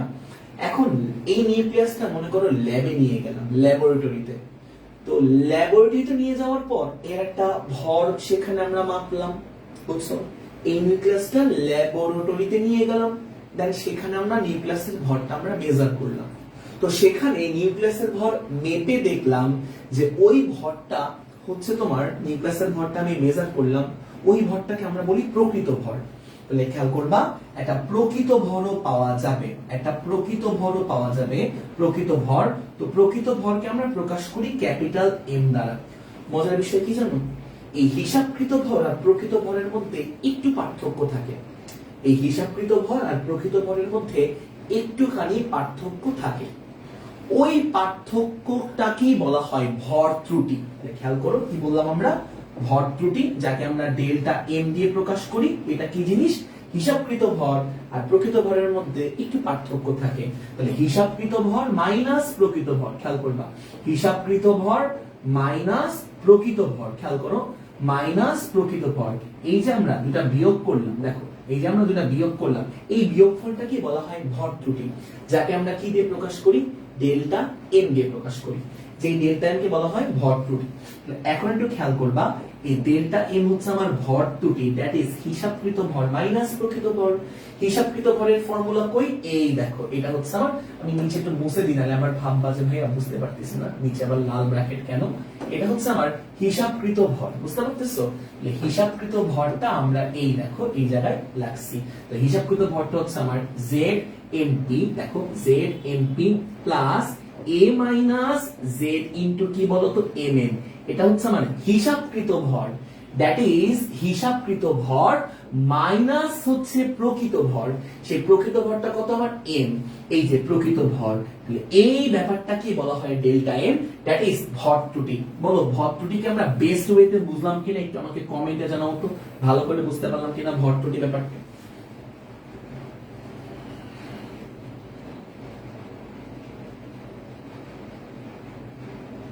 হ্যাঁ, কয়দিন পর তো এইচএসসি পরীক্ষা, এই জন্য আগের মানে প্রত্যেকটা টপিক যদি এভাবে পড়ানো হয়, আমার তো অনেকগুলো ক্লাস লাগার কথা এখন, জানি না। আচ্ছা হ্যাঁ বলি, ভালো একটা প্রশ্ন করছে সাজ্জাদ মাহবুব, সবসময় হিসাবকৃত ভরটা বেশি হবে প্রকৃত ভরের চেয়ে, অলওয়েজ, ঠিক আছে?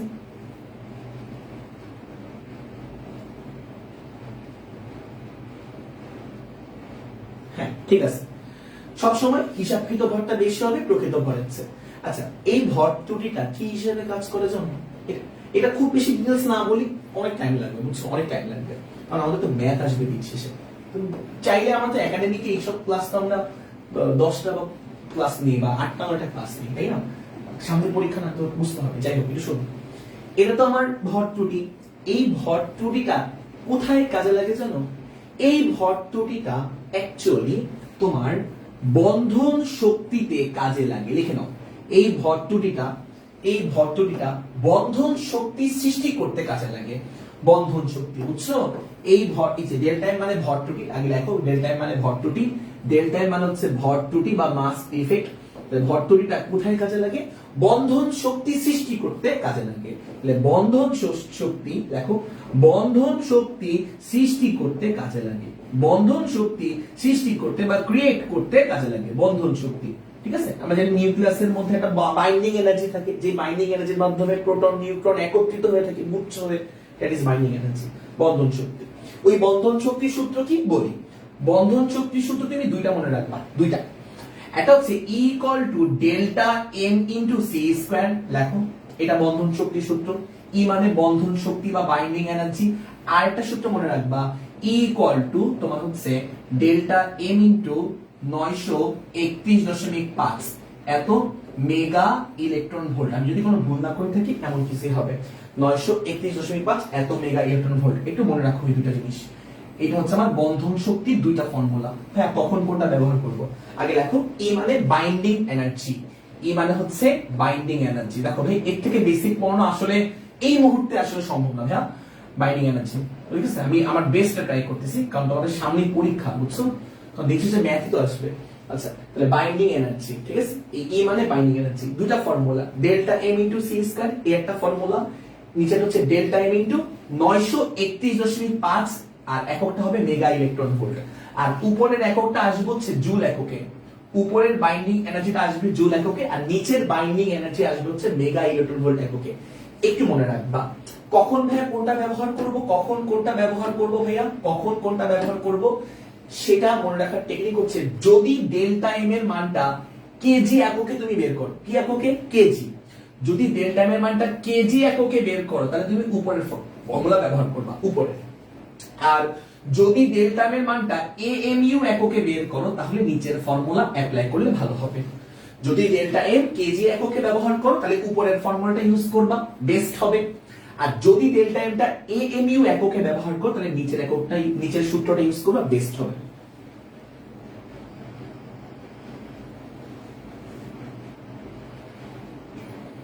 কি রে ভাই, হ্যাঁ ম্যাথ করাচ্ছি। কোন দিক যাবো? ম্যাথ করালে বলো যে থিওরি করান, বেসিক করান। বেসিক করলে বলো, বেসিক করলে বলে হচ্ছে ম্যাথ করান। কই যাবো বলো, পড়েই যাই নাকি? আচ্ছা দেখো এটা হচ্ছে আমাদের ব্যাপার। এবার আমরা চলে যাই, চলো ম্যাথ প্রবলেমে। হ্যাঁ এবার ম্যাথ করাই, বেসিকও করাচ্ছি ম্যাথও করাচ্ছি, খুশি? দেখো ইউরেনিয়ামের ভর ত্রুটি নির্ণয় করো। ইউরেনিয়াম 92 আর হচ্ছে তোমার 235। আচ্ছা ইউরেনিয়াম থাকলাম, এখানে নিচে হচ্ছে 92 আর উপরে আমার কত বলতো 235। হ্যাঁ 92 আর কত 235। আচ্ছা এখন কথা হচ্ছে হ্যাঁ হ্যাঁ কম পাবা, এই ম্যাথগুলো করলে কম পাবে ইনশাআল্লাহ। আচ্ছা আচ্ছা আচ্ছা ওকে দেখো এই হচ্ছে আমাদের ব্যাপার। তাহলে 92 আর 295। 92 হচ্ছে আমার প্রোটন সংখ্যা যাকে জেড দিয়ে প্রকাশ করে, তাহলে জেড হচ্ছে আমার কত বলতো 92, দ্যাট ইজ প্রোটন সংখ্যা। তোমার মন চাচ্ছে ভাই নিউটন সংখ্যাটা বের করেন তো। নিউটন সংখ্যা আমরা জানি, নিউটন সংখ্যা কি বলতো a মাইনাস জেড, তাই না? a minus Z. আচ্ছা তো এটা হচ্ছে আমার নিউটন সংখ্যা, a মানে ভর সংখ্যা হচ্ছে আমার 235, তাহলে 235 লিখলাম মাইনাস কত বলতো মাইনাস জেড, জেড হচ্ছে 92। মজা না অনেক বলতো, a মানে ভর সংখ্যা, জেড মানে প্রোটন সংখ্যা। যাই হোক আমরা ভর ত্রুটি বের করব। একটু আগে ভর ত্রুটি তোমাকে একটা সূত্র দেখালাম না, আমি ভুলে গেছি, আমাকে একটু মনে করায় দাও তো। ডেল্টা এম মানে ভর ত্রুটি, তাহলে ভর ত্রুটির সূত্র হচ্ছে delta M equal to Z MP. হ্যাঁ ঠিক আছে, Z MP plus A minus Z into MN, A minus Z into MN, ঠিক আছে, হোল মাইনাস মাইনাস হচ্ছে প্রকৃত ভর, ঠিক আছে, এটা সূত্র। আস্তে আস্তে করে মানটা বসাই, খেয়াল করবা আমরা ডেল্টা এম বের করব বা আমরা ভর ত্রুটিটা বের করব, ঠিক আছে, আমরা ভর ত্রুটিটা বের করতে যাচ্ছি। ওকে তাহলে খেয়াল করবা মন দিয়ে, তাহলে ডেল্টা এম ইকুয়াল টু হবে delta M equal to Z. Z মানে প্রোটন সংখ্যা, জেড মানে কি সংখ্যা বলতো প্রোটন সংখ্যা, প্রোটন সংখ্যা কত 92, জেড মানে প্রোটন সংখ্যা, এই যে লেখা আছে নিচে ছোট্ট করে দেখো 92 লেখা, তাহলে প্রোটন সংখ্যা 92 ইনটু এমপি প্রোটনের ভর, দেখো লেখা আছে সুন্দর করে লেখা আছে প্রোটনের ভর 1007277 কেমি, ঠিক আছে, 1.007277 হয়ে গেল। জেড এমপি লিখে ফেললাম, দেখছো ভাইরা, জেড এমপি লিখলাম প্লাস প্লাস হচ্ছে a minus Z into MN. আচ্ছা তাহলে a মাইনাস জেড করি, a মাইনাস জেড বিয়োগ করলে কত আসবে, বিয়োগ করলে কত আসবে দেখে তো আমরা, বিয়োগ করলে কত আসে 235 বিয়োগ হচ্ছে 92, কত আসে মানটা 143 আসে। তাহলে a মাইনাস জেড করলে 143 আসে। এটা কি বুঝছো না, বিয়োগটা দেখাই দিতে হবে, এটা কি বুঝছো না, বিয়োগটা দেখাই দিব ভাইরা। এই যে এটা বিয়োগ করলে যেটা আসে দেখাই দেওয়া লাগবে, এর জায়গায় 235 আর এর জায়গায় 92 লেখানো লাগবে, আশা করি লাগবে না। ইনটু এমএন, এমএন মানে হচ্ছে নিউট্রনের ভর, খেয়াল করবা এই দেখো নিউট্রনের ভর হচ্ছে আমার 1.008665, তাহলে 1.008665, দেখছো এটা হচ্ছে আমার এমএন নিউটনের ভর হয়ে গেল। দেখছো ব্যাপারটা কত মজা না, দেখো তো কত সহজ না। a minus Z into MN, just দেখে দেখে মানটা বসাই দিলাম, দেখছো জাস্ট দেখে দেখে মানটা বসাই দিলাম। ওকে ভালো কথা, ভালো কথা, একটু বেশি গাঢ় হয়ে গেছে, একটু হালকা পাশ দিয়ে লিখি তাহলে ব্যাপারটা ক্লিয়ার হবে, তাহলে আমার কনফিউজ হয়ে গেল। দেখো এটা হচ্ছে আমার ডেল্টা এম ছিল, ডেল্টা এম ইকুয়াল টু, এখানে সেকেন্ড ব্র্যাকেট দিয়ে একটু ক্লোজ করে দাও, মাইনাস মাইনাস হচ্ছে বড় হাতের এম, বড় হাতের এম মানে হচ্ছে নিউক্লিয়াসের ভর।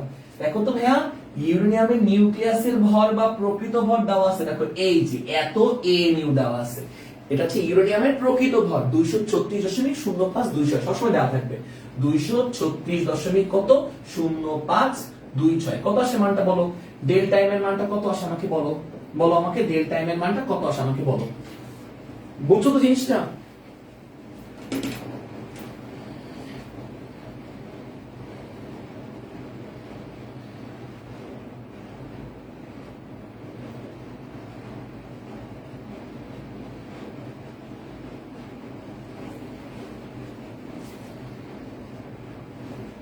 কত আসে ভর ত্রুটি? 0.0. অ্যানসারটা কত আসে আমাকে বলো তো, অ্যানসারটা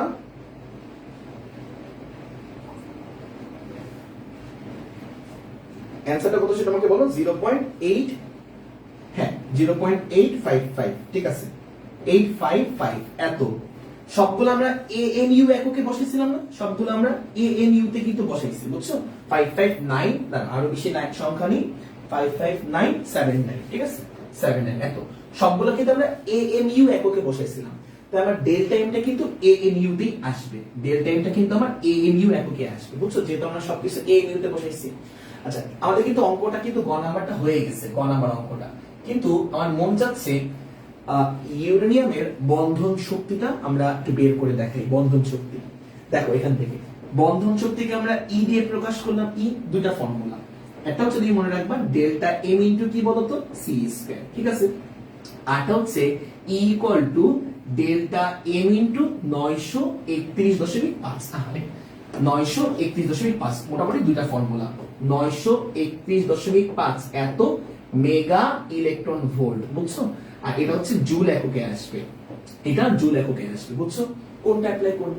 তোমাকে বলছিলাম যদি ভরের মান কেজিতে পাও তাহলে উপরটা অ্যাপ্লাই করবা, যদি ভরের মান এমইউ তে পাও নিচেরটা অ্যাপ্লাই করবা। তাহলে এটা আমরা উপরেরটা অ্যাপ্লাই করার দরকার নেই, এমন না যে হবে না, দরকার নেই অ্যাপ্লাই করার। তাহলে আমরা নিচেরটা অ্যাপ্লাই করব, নিচেরটা, তাহলে মেগা ইলেকট্রন ভোল্টের মানটা চলে আসবে, বুঝছো?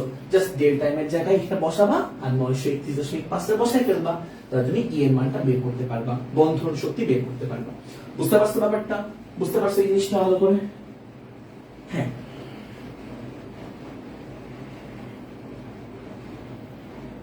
ওকে, তাহলে আমরা এর পরেরটাই চলে যাই। হ্যাঁ, তো যা আসবে তা, হ্যাঁ আমাকে পরে কিন্তু আমাকে বলবা, পরে কিন্তু আমাকে বলবা। দেখো আমরা তোমার ইউরেনিয়ামের জন্য সব রকম কাহিনী আমার শেষ, এবার বেরিয়ামের জন্য একটু বের করবো। দেখো এটা আমরা হয়ে গেল, হ্যাঁ এরপরে আমরা এটা গ নাম্বারটা আমাদের হয়ে গেছে, গ নাম্বারটা, এরপরে ঘ নাম্বারটা করব। একটু তোমাদের কিছু কথাবার্তা বলি ঘ নাম্বারটা করার আগে। তো আমরা ইউরেনিয়ামের বন্ধন শক্তি থেকে ইউরেনিয়ামের ভরতুরি থেকে বন্ধন শক্তি বের করতে পারবো। এখন আমরা এই যে বেরিয়াম আছে, বেরিয়ামের ভরতুরি থেকে বন্ধন শক্তি বের করব, এটা আমার এখন টার্গেট। বেরিয়ামের ভরতুরি থেকে বন্ধন শক্তি বের করব। তারপর আমরা ঘ নাম্বারটা আমি আসতেছি, খেয়াল করবা ঘ নাম্বারটা আমি আসতেছি, একটু দেখো একটু মন দিয়ে। সেটা হচ্ছে ঘ নাম্বারটা আমরা এখন করব, খুব সুন্দর করে করব। দেখো বেরিয়ামের, তাহলে বেরিয়াম লিখে আমরা, এই যে বেরিয়ামের জন্য প্রোটন সংখ্যা হচ্ছে 56, এটা হচ্ছে জেড এর ভ্যালু, হ্যাঁ। আর 141 দেওয়া হচ্ছে পারমাণবিক ভর, এটা হচ্ছে আমার এ এর ভ্যালু, হ্যাঁ পারমাণবিক ভর। তাহলে 141টা হচ্ছে আমার এ এর মান, দ্যাট ইজ হচ্ছে পারমাণবিক ভর সংখ্যা, আর 56টা হচ্ছে আমার প্রোটন সংখ্যা বা জেড এর মান, বুঝছো? প্রথমে আমি বেরিয়ামের ভর ত্রুটি বের করব, ভর ত্রুটি। তাহলে ভর ত্রুটিকে আমরা ডেল্টা এম দিয়ে প্রকাশ করি। সূত্র হচ্ছে, একটু দ্রুত যাই, সূত্র হচ্ছে ZMP plus A minus Z into MN, তারপর হচ্ছে মাইনাস হচ্ছে পুরাটার দিকে মাইনাস প্রকৃত ভর হচ্ছে আমার M। জাস্ট এখন মানগুলা বসাবো। তাহলে Z মানে প্রোটন সংখ্যা কতগুলা প্রোটন আছে বেরিয়ামে? 56টা।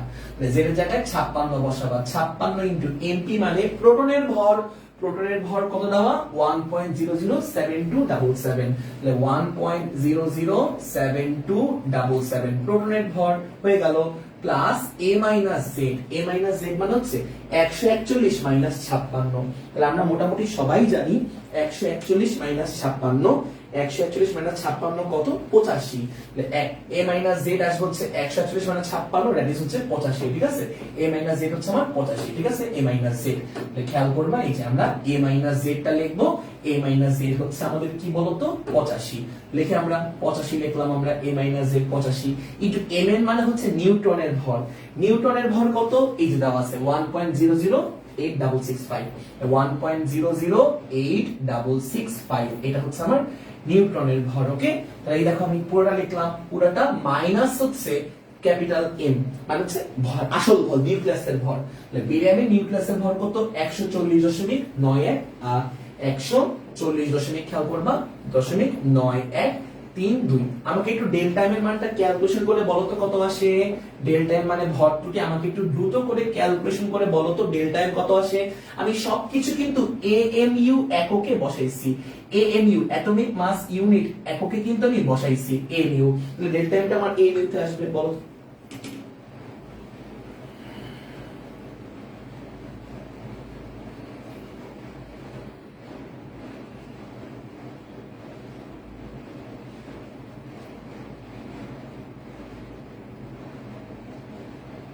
কত আসে মানটা বলো, বলো কত আসে মানটা একটু আমাকে যদি বলতাম। হ্যাঁ, থ্যাংক ইউ সো মাচ।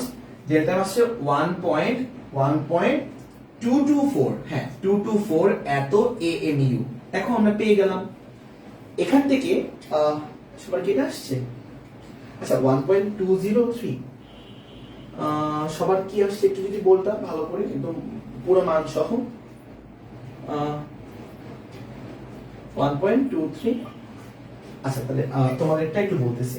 আচ্ছা আমি যে কোনো একজনেরটা হ্যাঁ সিলেক্ট করতেছি, তানভীর তাওসিফেরটা সিলেক্ট করতেছি। হ্যাঁ, তাহলে খেয়াল করবা 1.230। এই মানগুলো একটু উল্টাপাল্টা হলে অনেক চলে আসবে, ভেরিয়েশন চলে আসবে। 137 এত। হ্যাঁ ঠিক আছে, এতই আমরা বসালাম। এত এএমইউ, খেয়াল করবে একটু মন দিয়ে, এত এএমইউ হয়ে গেল আমাদের, এত এএমইউ। বুঝতে পারছো? আচ্ছা এখান থেকে দেখো তো এএমইউ তে পাইছি না, তাহলে আমরা ই এর দুটো ফর্মুলা জানি। একটা হচ্ছে ই ইকুয়াল টু কত বলো তো, E equal to delta M into C square, এই একটা ফর্মুলা। আর একটা জানি হচ্ছে ই ইকুয়াল টু হচ্ছে তোমার ডেল্টা এম ইনটু কত বলো তো 931.5। এই দুটো ফর্মুলা আমরা জানি। যদি আমাদের কেজিতে আমরা পাই, কেজিতে ভর আমরা পাই, তাহলে উপরটা ব্যবহার করব। যদি আমরা এমইউ তে ভর আমরা পাই, তাহলে আমরা নিচেটা ব্যবহার করব। আমরা নিচেটা ব্যবহার করব বন্ধন শক্তি। তাহলে খেয়াল করব ই ইকুয়াল টু বন্ধন শক্তি, তাহলে বন্ধন শক্তি সূত্র হচ্ছে নিচেটা ব্যবহার করব ডেল্টা এম ইনটু 931.5 এবং এককটা আসবে হচ্ছে মেগা ইলেকট্রন ভোল্টে। তাহলে আমাকে একটু বলো তো ই এর মানটা কত চলে আসে ভাইয়ারা, একটু দ্রুত করে বলো ই এর মানটা কত আসে।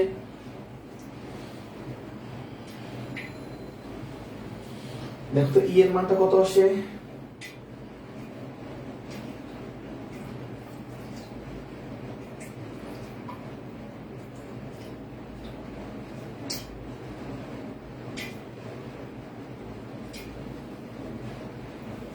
থ্যাংক ইউ সো মাচ মিথুন বিশ্বাস।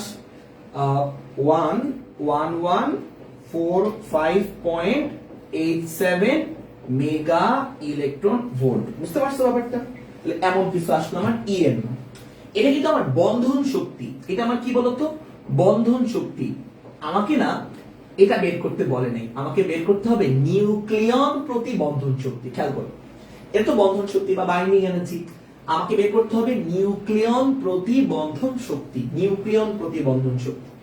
একটু খেয়াল করবা নিউক্লিয়ন প্রতি বন্ধন শক্তিটা কি, কোন পাশে লিখবো। আচ্ছা বল, বন্ধন শক্তিকে তুমি জাস্ট ভর সংখ্যা দিয়ে ভাগ দিলে নিউক্লিয়ন প্রতি বন্ধন শক্তি পেয়ে যাবা। তো এটা তুমি বেরিয়ামের বন্ধন শক্তি বের করছো, তো তুমি এখন নিউক্লিয়ন প্রতি বন্ধন শক্তি বের করতে চাও। এটা নিয়মটা আমি একটু বলতেছি। নিউক্লিয়ন প্রতি বন্ধন শক্তি, নিউক্লিয়ন প্রতি বন্ধন শক্তি, নিউক্লিয়ন প্রতি বন্ধন শক্তি বের করার নিয়মটা হচ্ছে তুমি জাস্ট বন্ধন শক্তিকে ভর দিয়ে ভাগ দিয়ে দিবা। তাহলে বন্ধন শক্তি হচ্ছে আমার ই, এটাকে জাস্ট ভর সংখ্যা দিয়ে ভাগ দিয়ে দিবা। তোমার হচ্ছে বেরিয়ামের ভর কত আমার 141, বেরিয়ামের ভর জাস্ট 141 বা বেরিয়ামের ভর দিয়ে ভাগ দিয়ে দিবা, তাহলে তুমি নিউক্লিয়ন প্রতি বন্ধন শক্তি পেয়ে যাবে। নিউক্লিয়ন প্রতি বন্ধন শক্তি, বুঝতে পারছো ব্যাপারটা? তুমি নিউক্লিয়ন প্রতি বন্ধন শক্তি পেয়ে যাবে, তুমি জাস্ট ভর সংখ্যা দিয়ে ভাগ দিয়ে দিবা। বুঝছো? ভর সংখ্যা দিয়ে। আচ্ছা তো এবার তোমরা আমাকে একটু বলবা জিনিসটা কি বুঝতে পারছো জিনিসটা? জাস্ট দেখো এই যে বন্ধন শক্তিকে ই মানে বন্ধন শক্তি জাস্ট ভর সংখ্যা 141 হচ্ছে ভর সংখ্যা, ভর সংখ্যা মানে এ, জাস্ট এ দিয়ে ভাগ দিয়ে দিছি E by A. E by A that is nucleon প্রতি বন্ধন শক্তি। ই বাই এ বন্ধন শক্তিকে আমরা ভর সংখ্যা দিয়ে ভাগ দিছি, ই বাই এ নিউক্লিয়ন প্রতি বন্ধন শক্তি। বুঝতে পারছো ব্যাপারটা? ওকে, কত আসছে মানটা বলো?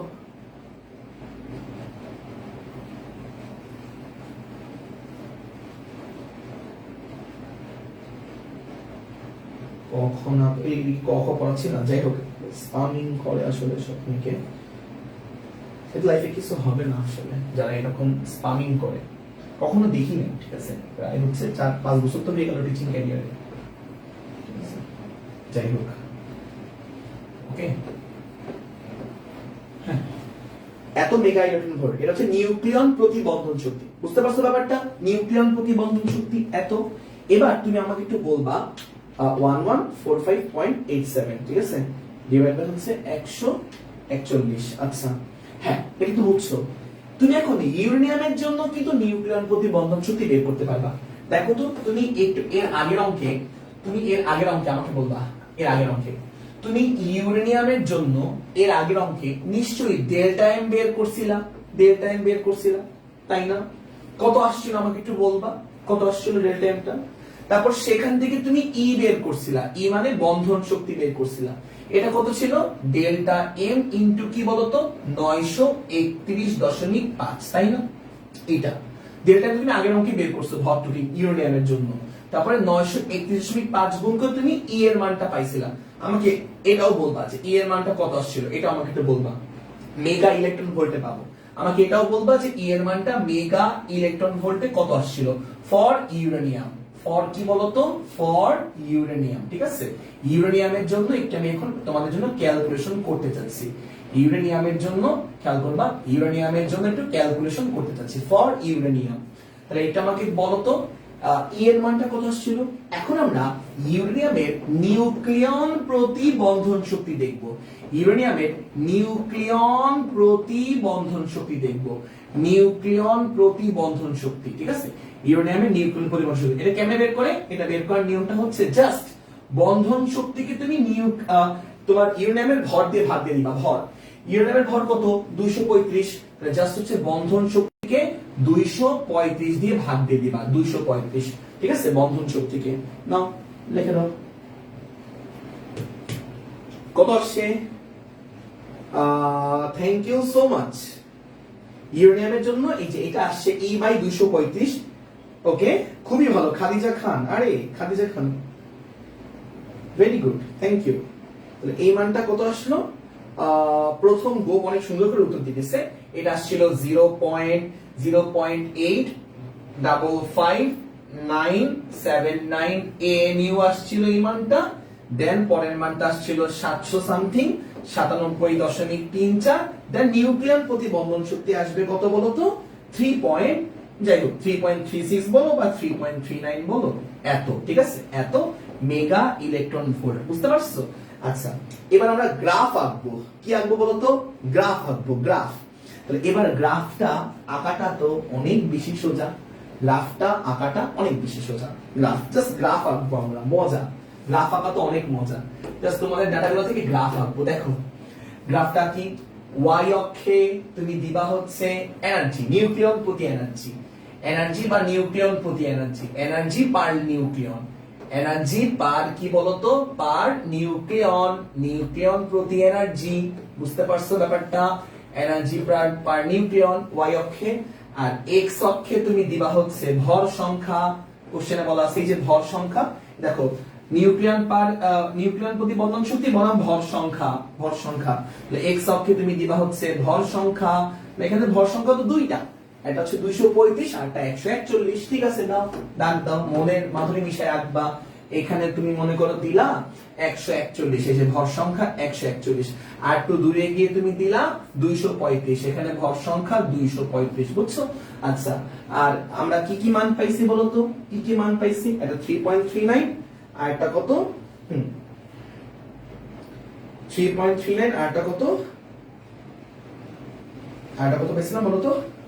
হ্যাঁ, 8 পয়েন্ট। আচ্ছা, তাহলে এখান থেকে দেখো আমি এই জায়গায় একটা মান পাইছিলাম হচ্ছে, দেখো একটু মন দিয়ে, এই জায়গায় একটা মান পাইছিলাম হচ্ছে তোমার 3.39। তুমি একটু অল্প করে রাখি, যে অল্প করে 3.39 একটা মান পাইছিলাম। আরটা পাইছিলাম কত বলতো 8.127 সামথিং এমন কিছু, বুঝছো? তাহলে খেয়াল করবা বেরিয়ামের জন্য পেয়েছিলাম 8.127 বেরিয়ামের জন্য, তাই না? তাহলে খেয়াল করবা এই বেরিয়ামের ভর 141, বেরিয়ামের ভর 141, এর জন্য পাইছিলাম হচ্ছে 8 পয়েন্ট, এরকম একটা এই একটা পয়েন্ট পাবো, এই একটা পয়েন্ট পাবো। আর দেখো ইউরেনিয়ামের জন্য মানটা পাইছিলাম কত, ইউরেনিয়ামের জন্য মানটা পাইছিলাম 3.39, এই একটা পয়েন্ট পাবো। এই দুটো পয়েন্ট কানেক্ট করে দিবা, শেষ, গ্রাফ হয়ে গেছে, গ্রাফ হয়ে গেছে, বুঝছো? তাহলে খেয়াল করবা এই যে ইউরেনিয়ামের জন্য পাইছি, দেখো ইউরেনিয়ামের জন্য পাইছি 3.39, তাই এই একটা পয়েন্ট, বুঝছো? 235 ইউরেনিয়ামের জন্য পাইছি 3.39, তাই এই পয়েন্টটা। তারপরে যে বেরিয়াম 141, বেরিয়ামের জন্য পাইছি, এই যে বেরিয়ামের জন্য পাইছি 8.017, তাই বেরিয়ামের জন্য, এই যে বেরিয়াম হচ্ছে 141, এখানে 141 ছিল, বেরিয়ামের জন্য পাইছি এই পয়েন্ট, তাহলে এই পয়েন্টটা, দুটো পয়েন্ট কানেক্ট করে রেখা টেনে দিলাম, এই যে রেখা, এটা হচ্ছে গ্রাফ। গ্রাফটা বুঝতে পারছো? গ্রাফটা বুঝতে পারছো ভালো করে? গ্রাফটা ভালো করে বুঝতে পারছি কিন্তু জানাও, গ্রাফটা ভালো করে বুঝতে পারছি কিনা?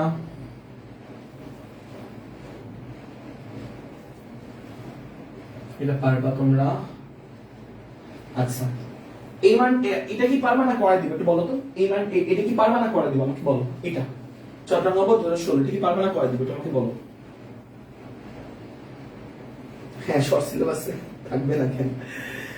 ইনস্টাগ্রামে শর্ট সিলেবাসে আছে এটা, সে কমেন্ট করছে শর্ট সিলেবাসে আছে কিনা।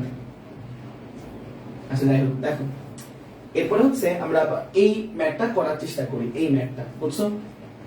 আচ্ছা, তো এবার আমরা একটু দেখি, সেটা হচ্ছে যে আমার এই ম্যাথটা করার জন্য আমাদের কিছু এই ম্যাথটা করার জন্য আমাদের কিছু কনসেপ্ট লাগবে, একটু দেখি আমরা কেমিস্ট্রি কিছু কনসেপ্ট লাগবে। তাহলে পড়ি আমরা আস্তে আস্তে করে শুরু করি, দেখো আস্তে আস্তে করে কেমিস্ট্রি কিছু কনসেপ্ট করা শুরু করি। দেখো ফার্স্ট কথা হচ্ছে আমাদের এখানে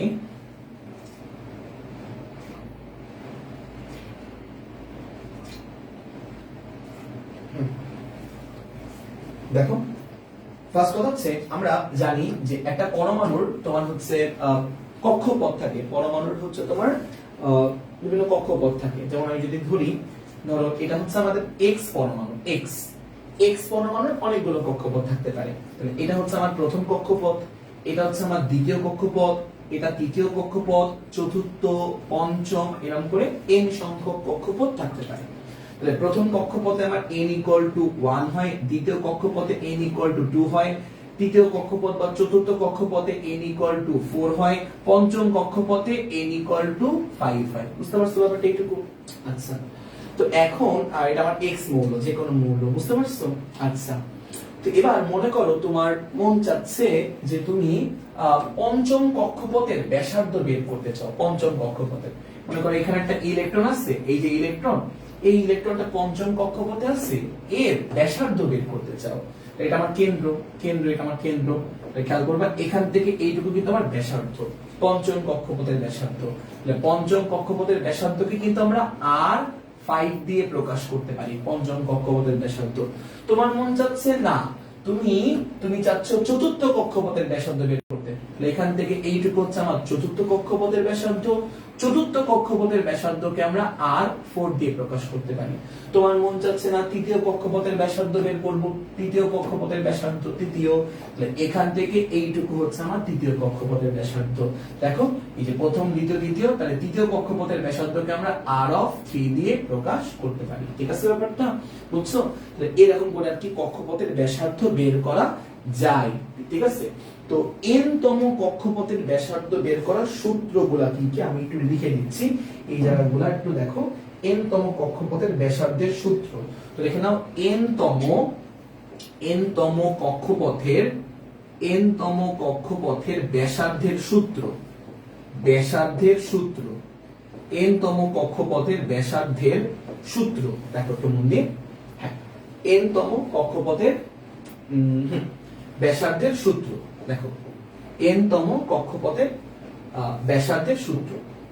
ওকে, তো এটাকে আমরা Rn দিয়ে প্রকাশ করতে পারি। Rn সূত্রটা হচ্ছে আমার, সেকেন্ড দাঁড়াও, ঠিক আছে, হ্যাঁ, n square h square epsilon not divide by হচ্ছে পাই ই স্কয়ার, দেখো পাই ই স্কয়ার, কষ্ট করে মনে রাখতে হয়, m e to the power e into z। লেখো আগে লেখো, তারপর আমি বুঝাচ্ছি, আগে লেখো তারপর আমি বুঝাচ্ছি। আর এর মানে n তম কক্ষপথের ব্যাসার্ধ, n square h square epsilon not divide by pi e square m e into z। আগে লেখো এটা, তারপরে বুঝাচ্ছি, আগে লেখো তারপর আমি বুঝাচ্ছি। হ্যাঁ, এটা হচ্ছে আমার n তম কক্ষপথের ব্যাসার্ধ সূত্র ফিজিক্সের জন্য, n square h square epsilon not divide by pi e square m e into z। ঠিক আছে, তাহলে দেখি আমরা, খেয়াল করব একটু মন দিয়ে, এটা আমার n তম কক্ষপথের ব্যাসার্ধ। ঠিক আছে, ওকে। তাহলে ধর আমাদের বের করতে বলছে তৃতীয় কক্ষপথের ব্যাসার্ধ কত, তৃতীয় কক্ষপথের ব্যাসার্ধ। তাহলে আমরা বের করি, খেয়াল করব, সূত্র আমরা জানি আর n ইজ ইকুয়াল টু, মানে n তম কক্ষপথের ব্যাসার্ধ ইজ ইকুয়াল টু তোমার n স্কয়ার h স্কয়ার, এই যে n square h square epsilon not divide by pi e square m e into কি বলতো z, এমন কিছু না সূত্র এটা, বুঝছো? ঠিক আছে, মনে রাখবে এটা। হ্যাঁ, এটা পাই e square m into z। আচ্ছা, তো এখন এখানে আমাদের একটু কিছু ব্যাপার আছে। এই ম্যাথগুলো তুমি যদি ক্যালকুলেটরে বসাও দেখবা যে মান মানে সহজে আসে না আর কি, খুব ঝামেলা হয়ে যায়। তো এই জন্য আমি একটা শর্টকাট জিনিস তোমাদের একটু দেখাই, একটু শর্টকাট টেকনিকটা একটু দেখাই। সেটা হচ্ছে তুমি এই ম্যাথগুলো কিভাবে করবা। তুমি ফার্স্টে মানগুলা বসাবা, মানগুলা আস্তে আস্তে করে বসাও, খেয়াল করো।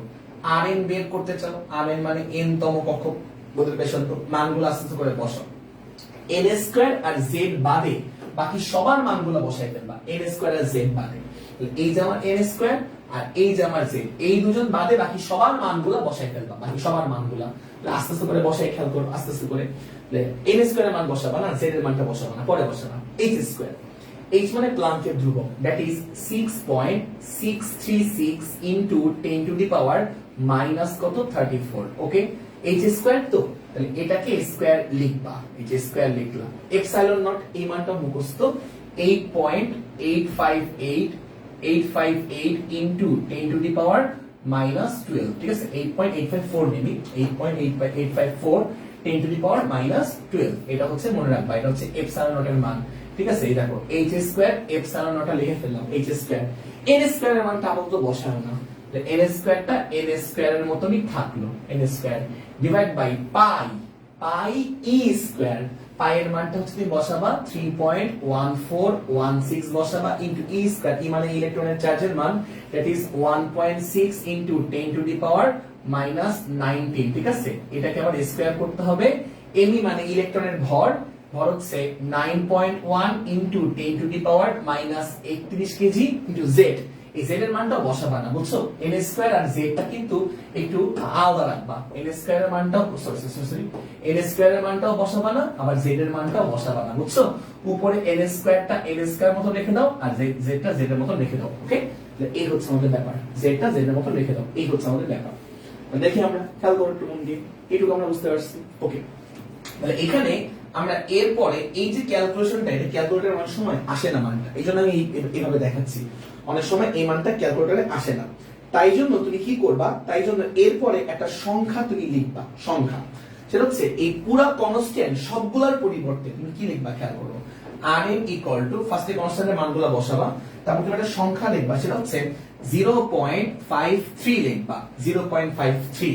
আর এখানে n স্কয়ার বাই z টা অপরিবর্তিত রাখবা, n স্কয়ার বাই z টা, তাহলে n স্কয়ার বাই z টা হচ্ছে অপরিবর্তিত রাখবা। আর এই rn এর মানটা অ্যাংস্ট্রম এককে আসবে, কোন এককে আসবে, অ্যাংস্ট্রম, ডাইরেক্টলি বসিয়ে দেবা। এই সংখ্যাটা মনে রাখবা 0.53 n স্কয়ার বাই z। অনেক সময় এই মানটা ক্যালকুলেটরে আসে না, ম্যাথ এরর আসে বা জিরো চলে আসে, এইজন্য তুমি হচ্ছে এরকম করে করবা। দেখো সবগুলো কনস্ট্যান্টের পরিবর্তে আমি 0.53 নামক একটা সংখ্যা বসালাম এবং এটা কোন এককে আসবে, অ্যাংস্ট্রম এককে আসবে। এবার তুমি এখান থেকে মানটা বসাবা, তাহলে খেয়াল করবা rn মানে হচ্ছে ব্যাসার্ধ ইকুয়াল টু তোমার 0.53 into n square by z। n square মানে হচ্ছে কততম তোমার হচ্ছে কক্ষপথ, তৃতীয় কক্ষপথ, তাহলে n হলো 3, তাহলে 3 স্কয়ার ডিভাইড বাই z মানে প্রোটন সংখ্যা। এখানে কোন মৌল বলছে বলো তো, কোনো মৌলই বলে নাই, কোন মৌল না বললে তুমি হাইড্রোজেন ধরে নিবা। কি ধরে নিবা? হাইড্রোজেন ধরে নিবা। আর হাইড্রোজেনের প্রোটন সংখ্যা বা জেড এর ভ্যালু কত? 1 হাইড্রোজেনের। হাইড্রোজেনের জেড এর ভ্যালু হচ্ছে 1, তাহলে এখান থেকে যা আসবে তত অ্যাংস্ট্রম। এটা হচ্ছে আমার ব্যাসার্ধ তৃতীয় কক্ষপথের। তৃতীয় কক্ষপথ বলে আমার n কত বলতো? 3। কিছু বলে দেওয়া নাই বলে হাইড্রোজেন ধরে নিছি, জেড এর ভ্যালু কত বলতো? 1। বলো বুঝতে পারছি কিনা? ম্যাথটা বুঝতে পারলাম কিনা বলো তো? হ্যাঁ, 0 চলে আসে অনেক সময়, এজন্য এইভাবে করলাম আমরা ম্যাথটা। বুঝতে পারছো ব্যাপারটা? কেন আমরা ম্যাথটা এইভাবে করলাম? কেন আমরা ম্যাথটা এইভাবে করলাম তাকে বুঝতে পারছো? অনেক সময় রেজাল্ট আসে না, যা আসবে তত অ্যাংস্ট্রম, যা আসবে তত হচ্ছে অ্যান্সার। লিখে নাও, লিখে নাও, এইটুকু লিখে নাও। দেখছো, শক্তির জন্য এরকম একটা ট্রিক্স আছে, শক্তির জন্য, ঠিক আছে? যা আসবে তত হচ্ছে অ্যান্সার। এনার্জির জন্য সেম একটা ট্রিক্স আছে, দেখাচ্ছি আমি, দেখাচ্ছি। তাহলে মনে করো আমার কাছে একটা n তম কক্ষপথে ইলেকট্রনের শক্তি নির্ণয়ের সূত্র, n তম কক্ষপথে, n তম কক্ষপথের শক্তি, কক্ষপথে ইলেকট্রনের শক্তি বা n তম কক্ষপথের শক্তিও বলা যায়, n তম কক্ষপথে ইলেকট্রনের শক্তি, এটা নির্ণয়ের ফর্মুলা। তাহলে খেয়াল করবা, ফর্মুলা হচ্ছে E = সূত্র লেখো মাইনাস, আগে সূত্র শেখাচ্ছি তারপরে। অনেক থ্যাঙ্কস, ওকে, থ্যাংক ইউ। তোমাদের অনেক হেল্প হবে যদি তোমরা একটু মনোযোগ দাও, তাহলে বুঝতে পারবা এবং ভালো লাগবে। আচ্ছা লেখো, এটা লেখো। সেটা হচ্ছে তোমার n তম কক্ষপথের এনার্জি, ঠিক আছে? শক্তি, শক্তির সূত্র আমরা লিখবো। তাহলে মাইনাস m e⁴, লেখো আগে e⁴ z², m লেখো, m e⁴ z² divided by হচ্ছে তোমার h² epsilon naught s² n², লেখো আগে h² epsilon naught s² n², লেখো আগে এটা, এটা সূত্র n তম কক্ষপথে ইলেকট্রনের সূত্র, ঠিক আছে? m কি বলে, m e⁴ h² epsilon s² n², ঠিক আছে? আমি তোমাদের একটু কমেন্টটা দেখি। হ্যাঁ, এটা হচ্ছে ফর্মুলা। n তম কক্ষপথে ইলেকট্রনের শক্তি। যদি বলে প্রথম কক্ষপথে ইলেকট্রনের শক্তি বের করো, n এর ভ্যালু 1। যদি বলে দ্বিতীয় কক্ষপথে ইলেকট্রনের শক্তি, n এর ভ্যালু 2। যদি বলে তৃতীয় কক্ষপথের শক্তি, n এর ভ্যালু 3। যততম কক্ষপথ n এর ভ্যালু হবে তত, বুঝতে পারছো? যততম কক্ষপথ n এর ভ্যালু হবে হচ্ছে তত, ঠিক আছে? ওকে, তাহলে এখন আমরা দেখি, একটু খেয়াল করবে একটু মন দিয়ে। সেটা হচ্ছে যে আমাদের কি বলছে, দেখো একটু মন দিয়ে।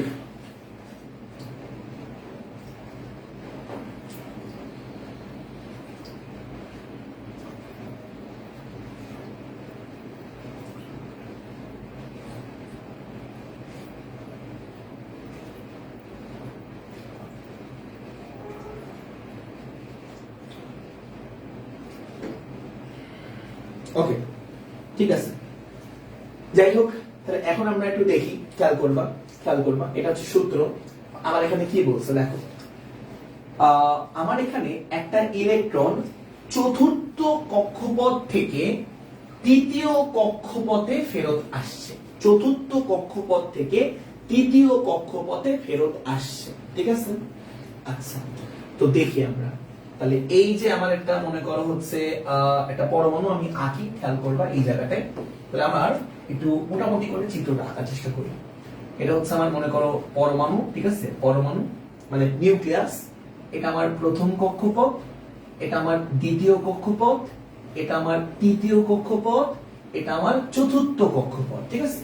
তাহলে একটা ইলেকট্রন চতুর্থ কক্ষপথ থেকে তৃতীয় কক্ষপথে আসতেছে। তাহলে দেখো, এই ইলেকট্রনটা প্রথমে চতুর্থ কক্ষপথে ছিল, চতুর্থ কক্ষপথ মানে n = 4 এর মধ্যে ছিল। তাহলে চতুর্থ কক্ষপথে এই ইলেকট্রনের যে শক্তি তাকে প্রকাশ করলাম E4 দ্বারা। কি দ্বারা প্রকাশ করলাম? E4, ঠিক আছে? তাহলে ফার্স্টে আমরা E4 টা বের করব। চতুর্থ কক্ষপথে ইলেকট্রনের শক্তি, তাহলে খেয়াল করবা E4 লিখবা, E4 লিখবা মাইনাস, ফার্স্টে সূত্রটা এইভাবে করে লিখবা যেভাবে দেওয়া আছে। আমি বোর্ডের স্ট্যান্ডার্ড দেখাচ্ছি, বোর্ডে কিভাবে লিখবা আর কি। মাইনাস me মানে ইলেকট্রনের ভর 9.1 ইনটু 10⁻⁻31 ইনটু e⁴ ইলেকট্রনের চার্জ, দ্যাট ইজ 1.6 ইনটু 10⁻⁻19 এর হচ্ছে 4। জেড এর মান আর এন এর মানটা পরে বসাবা, জেড স্কয়ার থাকলো, জেড এর মানটা পরে বসাবা, জেড স্কয়ারটা ডিভাইড বাই এইচ স্কয়ার, খেয়াল করো এইচ স্কয়ার রাখা হয়ে গেছে, এইচ স্কয়ার, এইচ মানে হচ্ছে তোমার প্লাঙ্কের ধ্রুবক, এইচ মানে ঠিক আছে প্লাঙ্কের কনস্ট্যান্ট। আচ্ছা এইচ স্কয়ার এটা হচ্ছে 6.636 into 10 to the power minus 34 এর হচ্ছে স্কয়ার, এইচ স্কয়ার তো এটা epsilon not square, epsilon not হচ্ছে আমার 8.854 ইনটু 10 টু দি পাওয়ার কত মাইনাস 12 এর স্কয়ার, ঠিক আছে H square in divide by N square, N এর মানটা পরে বসাবা এন স্কয়ার, বুঝছো? এবার কি সবগুলো কনস্ট্যান্ট না, এগুলা মান বসালে দেখবা যে ক্যালকুলেটর অনেক সময় আসে না, সবগুলা কনস্ট্যান্টের পরিবর্তে কি লিখবা খেয়াল করবা, সবগুলা কনস্ট্যান্টের পরিবর্তে লিখবা হচ্ছে মাইনাস 13.6 মাইনাস 13.6, এটা মনে রাখবা সবগুলা কনস্ট্যান্টের পরিবর্তে। আর এই জেড স্কয়ার এ স্কয়ার মান তুমি বসাও নাই, মানটা বসাও নাই, এখানে তুমি z square divide by n স্কয়ারটা রেখে দিবা, আর সবগুলো কনস্ট্যান্টের পরিবর্তে মাইনাস 13.6 বসাবা, সবগুলো কনস্ট্যান্টের পরিবর্তে মাইনাস 13.6 বসাবা, এবং এই এককটা আসবে হচ্ছে ইলেকট্রন ভোল্টে, বুঝতে পারছো? এখন তুমি জেড এর মান আর এন এর মান বসাবা। এখানে কি বলছে, এখানে তো তোমার মোলের মান দেওয়া নেই, জেড এর মান 1 বসাবা, হাইড্রোজেন ধরবা, হাইড্রোজেন ধরলে জেড এর মান কত হবে, জেড এর মান 1 বসাবা। এবার বলছে চতুর্থ কক্ষপথ না, ইলেকট্রনটা চতুর্থ কক্ষপথে ছিল, তাই এন এর ভ্যালু বসাবা 4, তাহলে এন এর জায়গায় 4 বসাবা, এন এর জায়গায় 4, আর চতুর্থ কক্ষপথ তাই, আর জেড এর ভ্যালু বসাবা কত, জেড এর ভ্যালু বসাবা হচ্ছে 1, কারণ হাইড্রোজেন তাই। কত আসে e টু দি পাওয়ার 4, আর এটা বুঝলা কিনা এটা আমাকে বলো, এটা বুঝলা কিনা এটা আমাকে বলো, এটা বুঝলা কিনা এটা আমাকে বলো।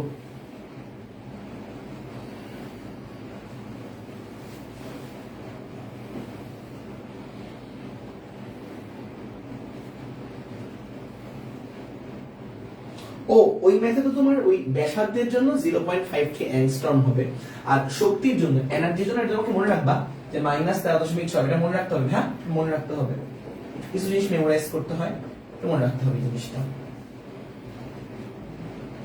ওটা ছিল ব্যাসার্ধ উম্মে ফারিদা মাইনাস 3.4, তাহলে মাইনাস 3.4 ইলেকট্রন ভোল্ট, বুঝতে পারছো? হ্যাঁ মাইনাস 3.4, তাহলে E4 এর মানটা পেয়ে গেলাম কত বলতো, মাইনাস 3.4 এত ইলেকট্রন ভোল্ট, বুঝতে পারছো? E4, ঠিক আছে E4 এর মানটা পেয়ে গেলাম, ঠিক আছে? এবার আমরা এটা থাকলো, এবার আমরা E4, ও আচ্ছা এটা সূত্র মুছে দিতে হবে, আচ্ছা আমার সূত্রটা আবার দেখে নিব না, তাহলে এবার আমরা E3 বের করব, অর্থাৎ কারণ ইলেকট্রনটা চতুর্থ কক্ষপথ থেকে তৃতীয় কক্ষপথে আসতেছে, ইলেকট্রনটা চতুর্থ কক্ষপথ থেকে তৃতীয় কক্ষপথে আসতেছে, ঠিক আছে? ওকে, এই হচ্ছে আমাদের ব্যাপার। তাহলে আমরা ফার্স্টে চতুর্থ কক্ষপথে ইলেকট্রনটার শক্তি বের করব, তারপরে আমরা হচ্ছে তৃতীয় কক্ষপথে ইলেকট্রনটার শক্তি বের করব, ঠিক আছে? এখন ইলেকট্রনটা দেখো চতুর্থ কক্ষপথ থেকে জাম্প করে বা লাফ দিয়ে কই আসতেছে বলো তো, চতুর্থ কক্ষপথ থেকে, অন্য কালি ইউজ করি, সবুজ ইউজ করি, দেখো এখান থেকে জাম্প করে কই আসতেছে বলো তো, তৃতীয় কক্ষপথে ইলেকট্রন চলে আসতেছে, হ্যাঁ তাহলে অ্যারো সাইন দিই, এই যে অ্যারো সাইন দিলাম, চতুর্থ কক্ষপথ থেকে জাম্প করে তৃতীয় কক্ষপথ মানে n ইকুয়াল টু কত বলতো 3, হ্যাঁ যখন ইলেকট্রনটা তৃতীয় কক্ষপথে আসলো তখন তার যে শক্তি বা যে এনার্জি তাকে আমি ধরলাম হচ্ছে E3, তৃতীয় কক্ষপথে ইলেকট্রনের শক্তি, তৃতীয় কক্ষপথে। যখন ইলেকট্রনটা চতুর্থ কক্ষপথে ছিল তখন তার শক্তি ছিল E4, আর যখন ইলেকট্রনটা তৃতীয় কক্ষপথে তখন তার শক্তি আমার কি বলতো E3, বুঝতে পারছো? আর চতুর্থ কক্ষপথের জন্য n ইকুয়াল টু 4 ব্যবহার করতে হয়, তৃতীয় কক্ষপথের জন্য n ইকুয়াল টু 3 ব্যবহার করতে হয়। আচ্ছা তাহলে আমরা e এর ফর্মুলা লিখি, e এর ফর্মুলা, তাহলে e ইকুয়াল টু কত বলতো, অন্যটা ইউজ করি, e ইকুয়াল টু তোমার minus m e to the power 4, দেখি না ভাই ইলেকট্রন বল থেকে জুলে কনভার্ট করব কেমনে, জাস্ট ইলেকট্রনের চার্জ দিয়ে গুণ করে দিবা, জাস্ট ইলেকট্রনের চার্জ দিয়ে গুণ করে দিবা, আর কিছুই না। ভাই E4 হচ্ছে, ও E4 এর মানটাকে আমি ভুল লিখছি, E4 এর মানটা, আচ্ছা E4 এর মানটা মনে হয় কেউ যদি ভুল বলছিল, একটু এটা ঠিক করে নিচ্ছি, যা আসবে তা আমি তো ঠিক মতোই লিখছিলাম না। E4 এর মানটা মাইনাস তোমার কত আসছিল 0.85, হ্যাঁ তাহলে মাইনাস 0.85 আসছিল হচ্ছে E4 এর মান, এত ইলেকট্রন ভোল্ট, বুঝছো? আচ্ছা আমরা E3 এর মানটা বের করি, নিয়মটা তো বুঝতে পারছো না, EV মানে ইলেকট্রন ভোল্ট। আচ্ছা তাহলে আমরা আবার সূত্র লিখি, me e to the power 4 e to the power 4 z square আর n স্কয়ার মানটা বসাবো না, z স্কয়ার ডিভাইড বাই হচ্ছে আমাদের কি h square epsilon not square, আর এখানে হচ্ছে আমার কি বলতো n square. Just z square আর n স্কয়ার এর মানটা বসাবা না, এটা না বসাই পুরোটা ক্যালকুলেশন করতে থাকবা, ঠিক আছে? দেখো এবার আমরা তৃতীয় কক্ষপথে, যখন ইলেকট্রনটা তৃতীয় কক্ষপথে, যে এই জায়গাটায় তৃতীয় কক্ষপথে, তখন তার শক্তি বের করতে হবে। তাহলে খেয়াল করবা একটু মন দিয়ে, তাহলে E3 হবে তৃতীয় কক্ষপথে ইলেকট্রনের শক্তি E3, তাহলে E3 ইকুয়াল টু হবে, খেয়াল করবা E3 ইকুয়াল টু হবে মাইনাস me ইলেকট্রনের ভর 9.1 into 10 to the power minus 31 KG into e to the power 4, মানে হচ্ছে ইলেকট্রনের charge 1.6 10 to the power minus 19 to the power 4। আর z স্কয়ার মান আমরা বসাবো না, z টা z এর মতন থাকবে, z square divide by h square epsilon not square, h square কিন্তু h মানে প্লাঙ্কের ধ্রুবক 6.636 10 টু দি পাওয়ার হচ্ছে মাইনাস 34 জুল সেকেন্ড। এটাকে আবার স্কয়ার করবা, h square epsilon not square, epsilon not হচ্ছে আমার 8.854 into 10 to the power minus কত বলতো 12, তাকে আবার কি করব স্কয়ার করব, কিন্তু আমরা n স্কয়ার মানটা বসাবো না। দেখো n স্কয়ার মানটা আগেও, এবার n স্কয়ার মানটা কিন্তু আমরা বসাইনি। এবার কি করব, সবগুলো সংখ্যার পরিবর্তে মাইনাস 13.6 লিখবা, E3 মাইনাস 13.6 লিখবা সবগুলো সংখ্যার পরিবর্তে। আর তুমি তো z স্কয়ার আর n স্কয়ার মানটা বসাও নাই, z স্কয়ার বাই হচ্ছে কি বলতো, বাই হচ্ছে আমার n square, z square by হচ্ছে n স্কয়ার। এখান থেকে খেয়াল করবা 13.6 কিন্তু 13.6, তো E3 এর মানটা আসবে হচ্ছে মাইনাস 13.6 উপরে z স্কয়ার, z এর মান কত 1 বসাবা, 1 divide by n square 3 square, কত আসে মানটা বলো, কত আসে E3 এর মানটা, E3 এর মানটা কত আসে বলো, E3 এর মানটা মাইনাস 13.6 কিন্তু ফিক্সড, বুঝছো, minus 13.6 z square by n square, z এর ভ্যালু 1 ইনপুট দিবা, z এর ভ্যালু 1 আর n তো তোমার কততম কক্ষপথ 3, কত আসে, হ্যাঁ কেমিস্ট্রি ম্যাথ ফিজিক্সও আসে, E3 আসছে কত মাইনাস 1.51, ওকে, তাহলে E3 আসলে হচ্ছে মাইনাস 1.51 এত ইলেকট্রন ভোল্ট, ওকে, মাইনাস 1.51 এত ইলেকট্রন ভোল্ট। তাহলে পেয়ে গেলাম E1 এবং E3 এর মানটা পেলাম হচ্ছে কত, আচ্ছা দুটো মানে আমরা পেয়ে গেলাম। আয়েশা জানা খুব সুন্দর করে বলে দিছে, আমি তাহলে না লিখলাম, খুব সুন্দর করে বলে দিছে, এক্স্যাক্টলি আয়েশা জানা অসাধারণ ভাবে ভালো করে বুঝতে পারছি এইটুকু। আচ্ছা এবার একটু দেখবা একটু মন দিয়ে, সেটা হচ্ছে যে আমরা দেখতে পাচ্ছি এটা ছিল আমার তৃতীয় কক্ষপথ n equal to 3 এটা ছিল, আর এর পরেরটা হচ্ছে আমার চতুর্থ কক্ষপথ n equal to 4। মনে রাখবা উচ্চ কক্ষপথ থেকে যখন ইলেকট্রন নিম্ন কক্ষপথে আসে তখন সেখান থেকে ফোটন কণা নিঃসরিত হয়, কেমিস্ট্রির কথা খেয়াল করবা। আমাদের ইলেকট্রনটা ছিল উচ্চ কক্ষপথে, এখানে তার শক্তি ছিল E অফ কত বলতো 4। এই উচ্চ কক্ষপথ থেকে ইলেকট্রনটা জাম্প করে যখনই নিম্ন কক্ষপথে চলে আসলো, নিম্ন কক্ষপথে এই জায়গায় চলে আসলো, যখন কিনা ইলেকট্রনের এনার্জি E অফ 3 যখন উচ্চ শক্তি স্তর থেকে নিম্ন শক্তি স্তরে ইলেকট্রন নেমে আসে, তখন সেখান থেকে ফোটন কণা বা আলোর কণা বাইরে বের হয়, ফোটন কণা বা আলোর কণা বা আলো বাইরে বের হয়, ফোটন কণা বা আলোর কণা বাইরে নিঃসরিত হয়, এই পরমাণু থেকে বাইরে বের হয়। সেই ফোটন কণার এনার্জি যদি E হয়, সেটা হবে হচ্ছে দুটো শক্তির পার্থক্য, অর্থাৎ E4 minus E3, E4 minus কত বলতো, E4 মাইনাস হচ্ছে E3, দুটো শক্তির পার্থক্য। তাহলে এই ফোটন কণার এনার্জি বা শক্তি হচ্ছে আমার E, দ্যাট ইজ দুটো শক্তি স্তরের হচ্ছে শক্তির পার্থক্য E4 মাইনাস E3। তাহলে আমরা ফোটন কণার এনার্জি বা E এর মানটা বের করতে পারবো E4 মাইনাস E3। তুমি E4 এর মানটা বের করছো, খেয়াল করবা E4 এর মানটা হচ্ছে মাইনাস 0.85, এটা হচ্ছে আমার E4 এর মান, E4 এর মানটা মাঝখানে সূত্রের মাইনাস মাঝখানে, আর E3 এর মানটা কত বলতো মাইনাস 1.51। তাহলে এখান থেকে তুমি E এর মানটা বের করতে পারবা, E এর মানটা বের করতে পারবা কত আসে বলতো,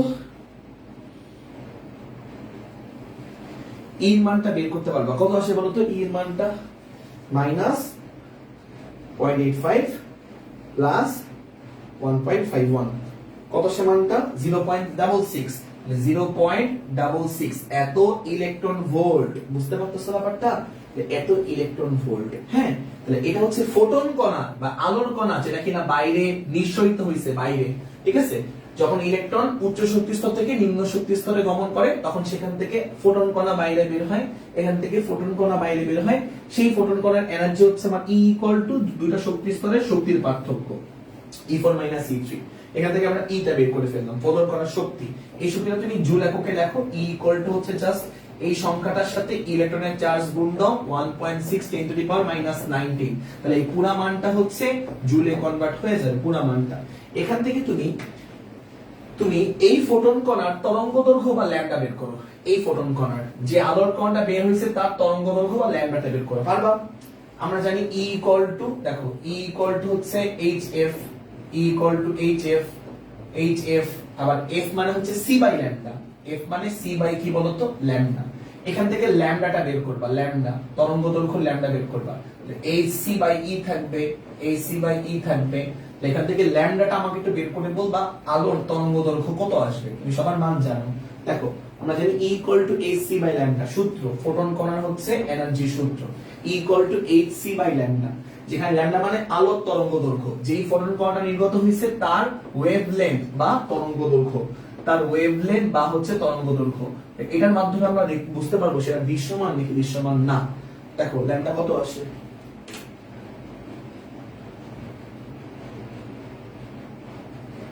বলো কত আসে এখান থেকে, দেখছো? মানে ব্যাপারটা বুঝতে পারতেছো? ফোটন কণার শক্তি আসছে হচ্ছে এইটা। আচ্ছা আমি একটু আলাদা করে দেখাই দিই। এটা হচ্ছে আমার ফোটন কণার শক্তি, E = কত, এত গুণ হচ্ছে 1.6 × 10⁻19। ঠিক আছে, এই মানটা আসবে হচ্ছে 1.056 × হচ্ছে তোমার 19 জুল। এখান থেকে E = hc বাই ল্যাম্ডা আমরা জানি সূত্র, এখান থেকে ল্যাম্ডা বের করা যায়, hc বাই হচ্ছে E। ঠিক আছে, ল্যাম্ডার মানটা বের করা যায়, কত আসে বলো ল্যাম্ডার মানটা? এখান থেকে ল্যাম্ডার মানটা কত আসে আমাকে একটু বলো। আমি এখান থেকে কি ল্যাম্ডার মানটা বের করে বলবো? এখান থেকে কি ল্যাম্ডার মানটা একটু বের করে বলবো? আচ্ছা এখান থেকে একটু ল্যাম্ডার মানটা বের করে বলি কত আসে, দেন আমি একটু ব্যাখ্যা করার চেষ্টা করি। সূত্র হচ্ছে আমার ল্যাম্ডা = hc বাই e, সূত্র। ঠিক আছে, সবার জানার কথা এই সূত্রটা। ঠিক আছে, এই E = hc by lambda, lambda = hc by e। তাহলে অতএব ল্যাম্ডা খেয়াল করবা, lambda = hc by e, h প্লাঙ্কের ধ্রুবক 6.636 × 10⁻34। এটা হচ্ছে আমার তোমার h, c হচ্ছে আলোর বেগ 3 × 10⁸ ডিভাইড বাই হচ্ছে তোমার কি বলতো e, এনার্জি, যে এই মানটা 1.056 × 10⁻19। কত আসে বলো ল্যাম্ডার মানটা, কত আসে বলো, কত আসে ল্যাম্ডার মানটা? 1.883 10⁻6 মিটার। এটা হচ্ছে ল্যাম্ডা। দেখো আগে এটা এইটুকু বুঝতে পারছো? দেন আমরা সিদ্ধান্তে যাবো বা ডিসিশনে যাবো।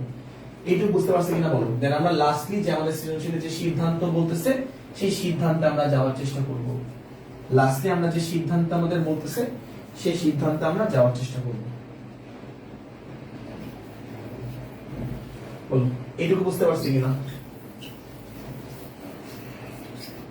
হ্যাঁ, ল্যাম্ডা মানে আলোর তরঙ্গদৈর্ঘ্য। আচ্ছা এটা একটু ন্যানোমিটারে নিয়ে আসো তো।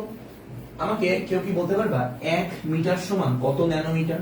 আমাকে একটু বলতে পারবা 1 মিটার সমান কত ন্যানোমিটার? 1 মিটার সমান কত ন্যানোমিটার বলতে পারবা কেউ? 10⁻৯ ন্যানোমিটার না, বলো তো। দেখো আমরা জানি 1 মিটার = 10⁻৯ ন্যানোমিটার, নাকি? হ্যাঁ নাকি না ওটা বললাম? হ্যাঁ, -9 ন্যানোমিটার। ওকে, তাহলে অতএব এত মিটার সমান কত ন্যানোমিটার? এটা হতো 1.883 না? হ্যাঁ, তাহলে অতএব অত মিটার সমান কত ন্যানোমিটার বলো? অত মিটার সমান, অতএব 1.883 10⁻6 এত মিটার ইকুয়াল টু কত ন্যানোমিটার? জাস্ট গুণ করো তো। 1.883 10⁻6 গুণ 10⁻9 কত আসে বলো? কত ন্যানোমিটার আসে?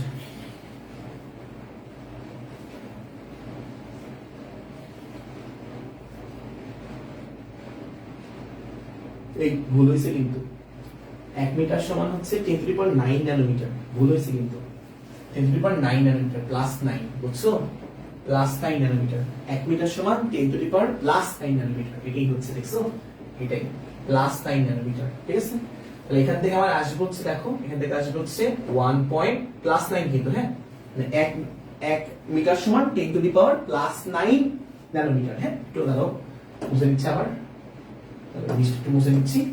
1 মিটার সমান 10⁻+9 ন্যানোমিটার। তাহলে অত মিটার সমান কত ন্যানোমিটার সেটা আমাকে বলবা, অত মিটার সমান কত ন্যানোমিটার সেটা আমাকে বলবা, বুঝছো? জাস্ট আমরা ন্যানোমিটারের মানটা বের করতে চাচ্ছি, বুঝছো? তাহলে জাস্ট ওই সংখ্যাটাকে 10⁹9 দিয়ে গুণ করলে ন্যানোমিটারে কনভার্ট হয়ে যাবে। জাস্ট যে সংখ্যাটা আমি পাইছি এটাকে 10⁹9 দিয়ে গুণ করবা, এটাকে যে সংখ্যাটা আমরা পাইছি সেই সংখ্যাটাকে 10⁹9 দিয়ে গুণ করবা, ন্যানোমিটারে কনভার্ট হয়ে যাবে এই সংখ্যাটা। আর না পাইছি, দেখো দেখো, তাহলে ল্যামডার মানটা পাইছে হচ্ছে কত, 1.883 10⁻⁻6 মিটার পাইছে। তো এটাকে 10⁹9 দিয়ে গুণ দাও, তাহলে তুমি ন্যানোমিটারে কনভার্ট করে ফেলতে পারবা, ন্যানোমিটারে, বুঝছো? তাহলে মানটা আসবে কত, ল্যামডার মান বলো, ল্যামডার মানটা কত আসবে? আসবে হচ্ছে 1.883 ইনটু 10 কিউব আর কি, ন্যানোমিটার। 10 কিউব মানে হচ্ছে কত আসবে, ল্যামডার মানটা বলো। তিনটে শোনো, 1 2 3, তাহলে 1883 ন্যানোমিটার, না এমন কিছু না? Exactly, exactly. এখন আমাকে একটু বলতে পারবা দৃশ্যমান আলোর রেঞ্জ কত ন্যানোমিটার থেকে কত ন্যানোমিটার পর্যন্ত? কমেন্টে জানাও। দৃশ্যমান আলোর রেঞ্জ কত ন্যানোমিটার থেকে কত ন্যানোমিটার পর্যন্ত, বলো। দৃশ্যমান আলোর রেঞ্জ কত ন্যানোমিটার থেকে কত ন্যানোমিটার পর্যন্ত, বলো। দৃশ্যমান আলোর রেঞ্জ কত ন্যানোমিটার থেকে কত ন্যানোমিটার পর্যন্ত, বলো। দৃশ্যমান আলো, দেখো দৃশ্যমান আলোর রেঞ্জ কত ন্যানোমিটার থেকে কত ন্যানোমিটার পর্যন্ত, বলো দেখি। এক্স্যাক্টলি সাদিয়া জাহান, একদম পারফেক্ট বলছো, 380 থেকে 780 ন্যানোমিটার, ন্যানোমিটার, ওকে, ন্যানোমিটার। তাহলে এটা কি দেখা যাবে, এটা কি রেঞ্জের মধ্যে আছে? না, এই রেঞ্জের মধ্যে নাই। 380 থেকে 780, তাহলে 380 থেকে 780 ন্যানোমিটারের মধ্যে কি সে আছে? নাই, বাইরে, অনেক বাইরে।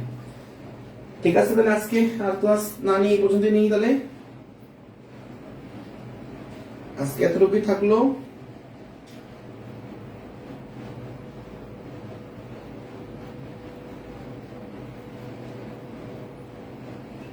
ঠিক আছে, তাহলে ভালো থেকো, হ্যাঁ, আমার জন্য দোয়া করো, বেস্ট অফ লাক, ঠিক আছে? আসসালামু আলাইকুম।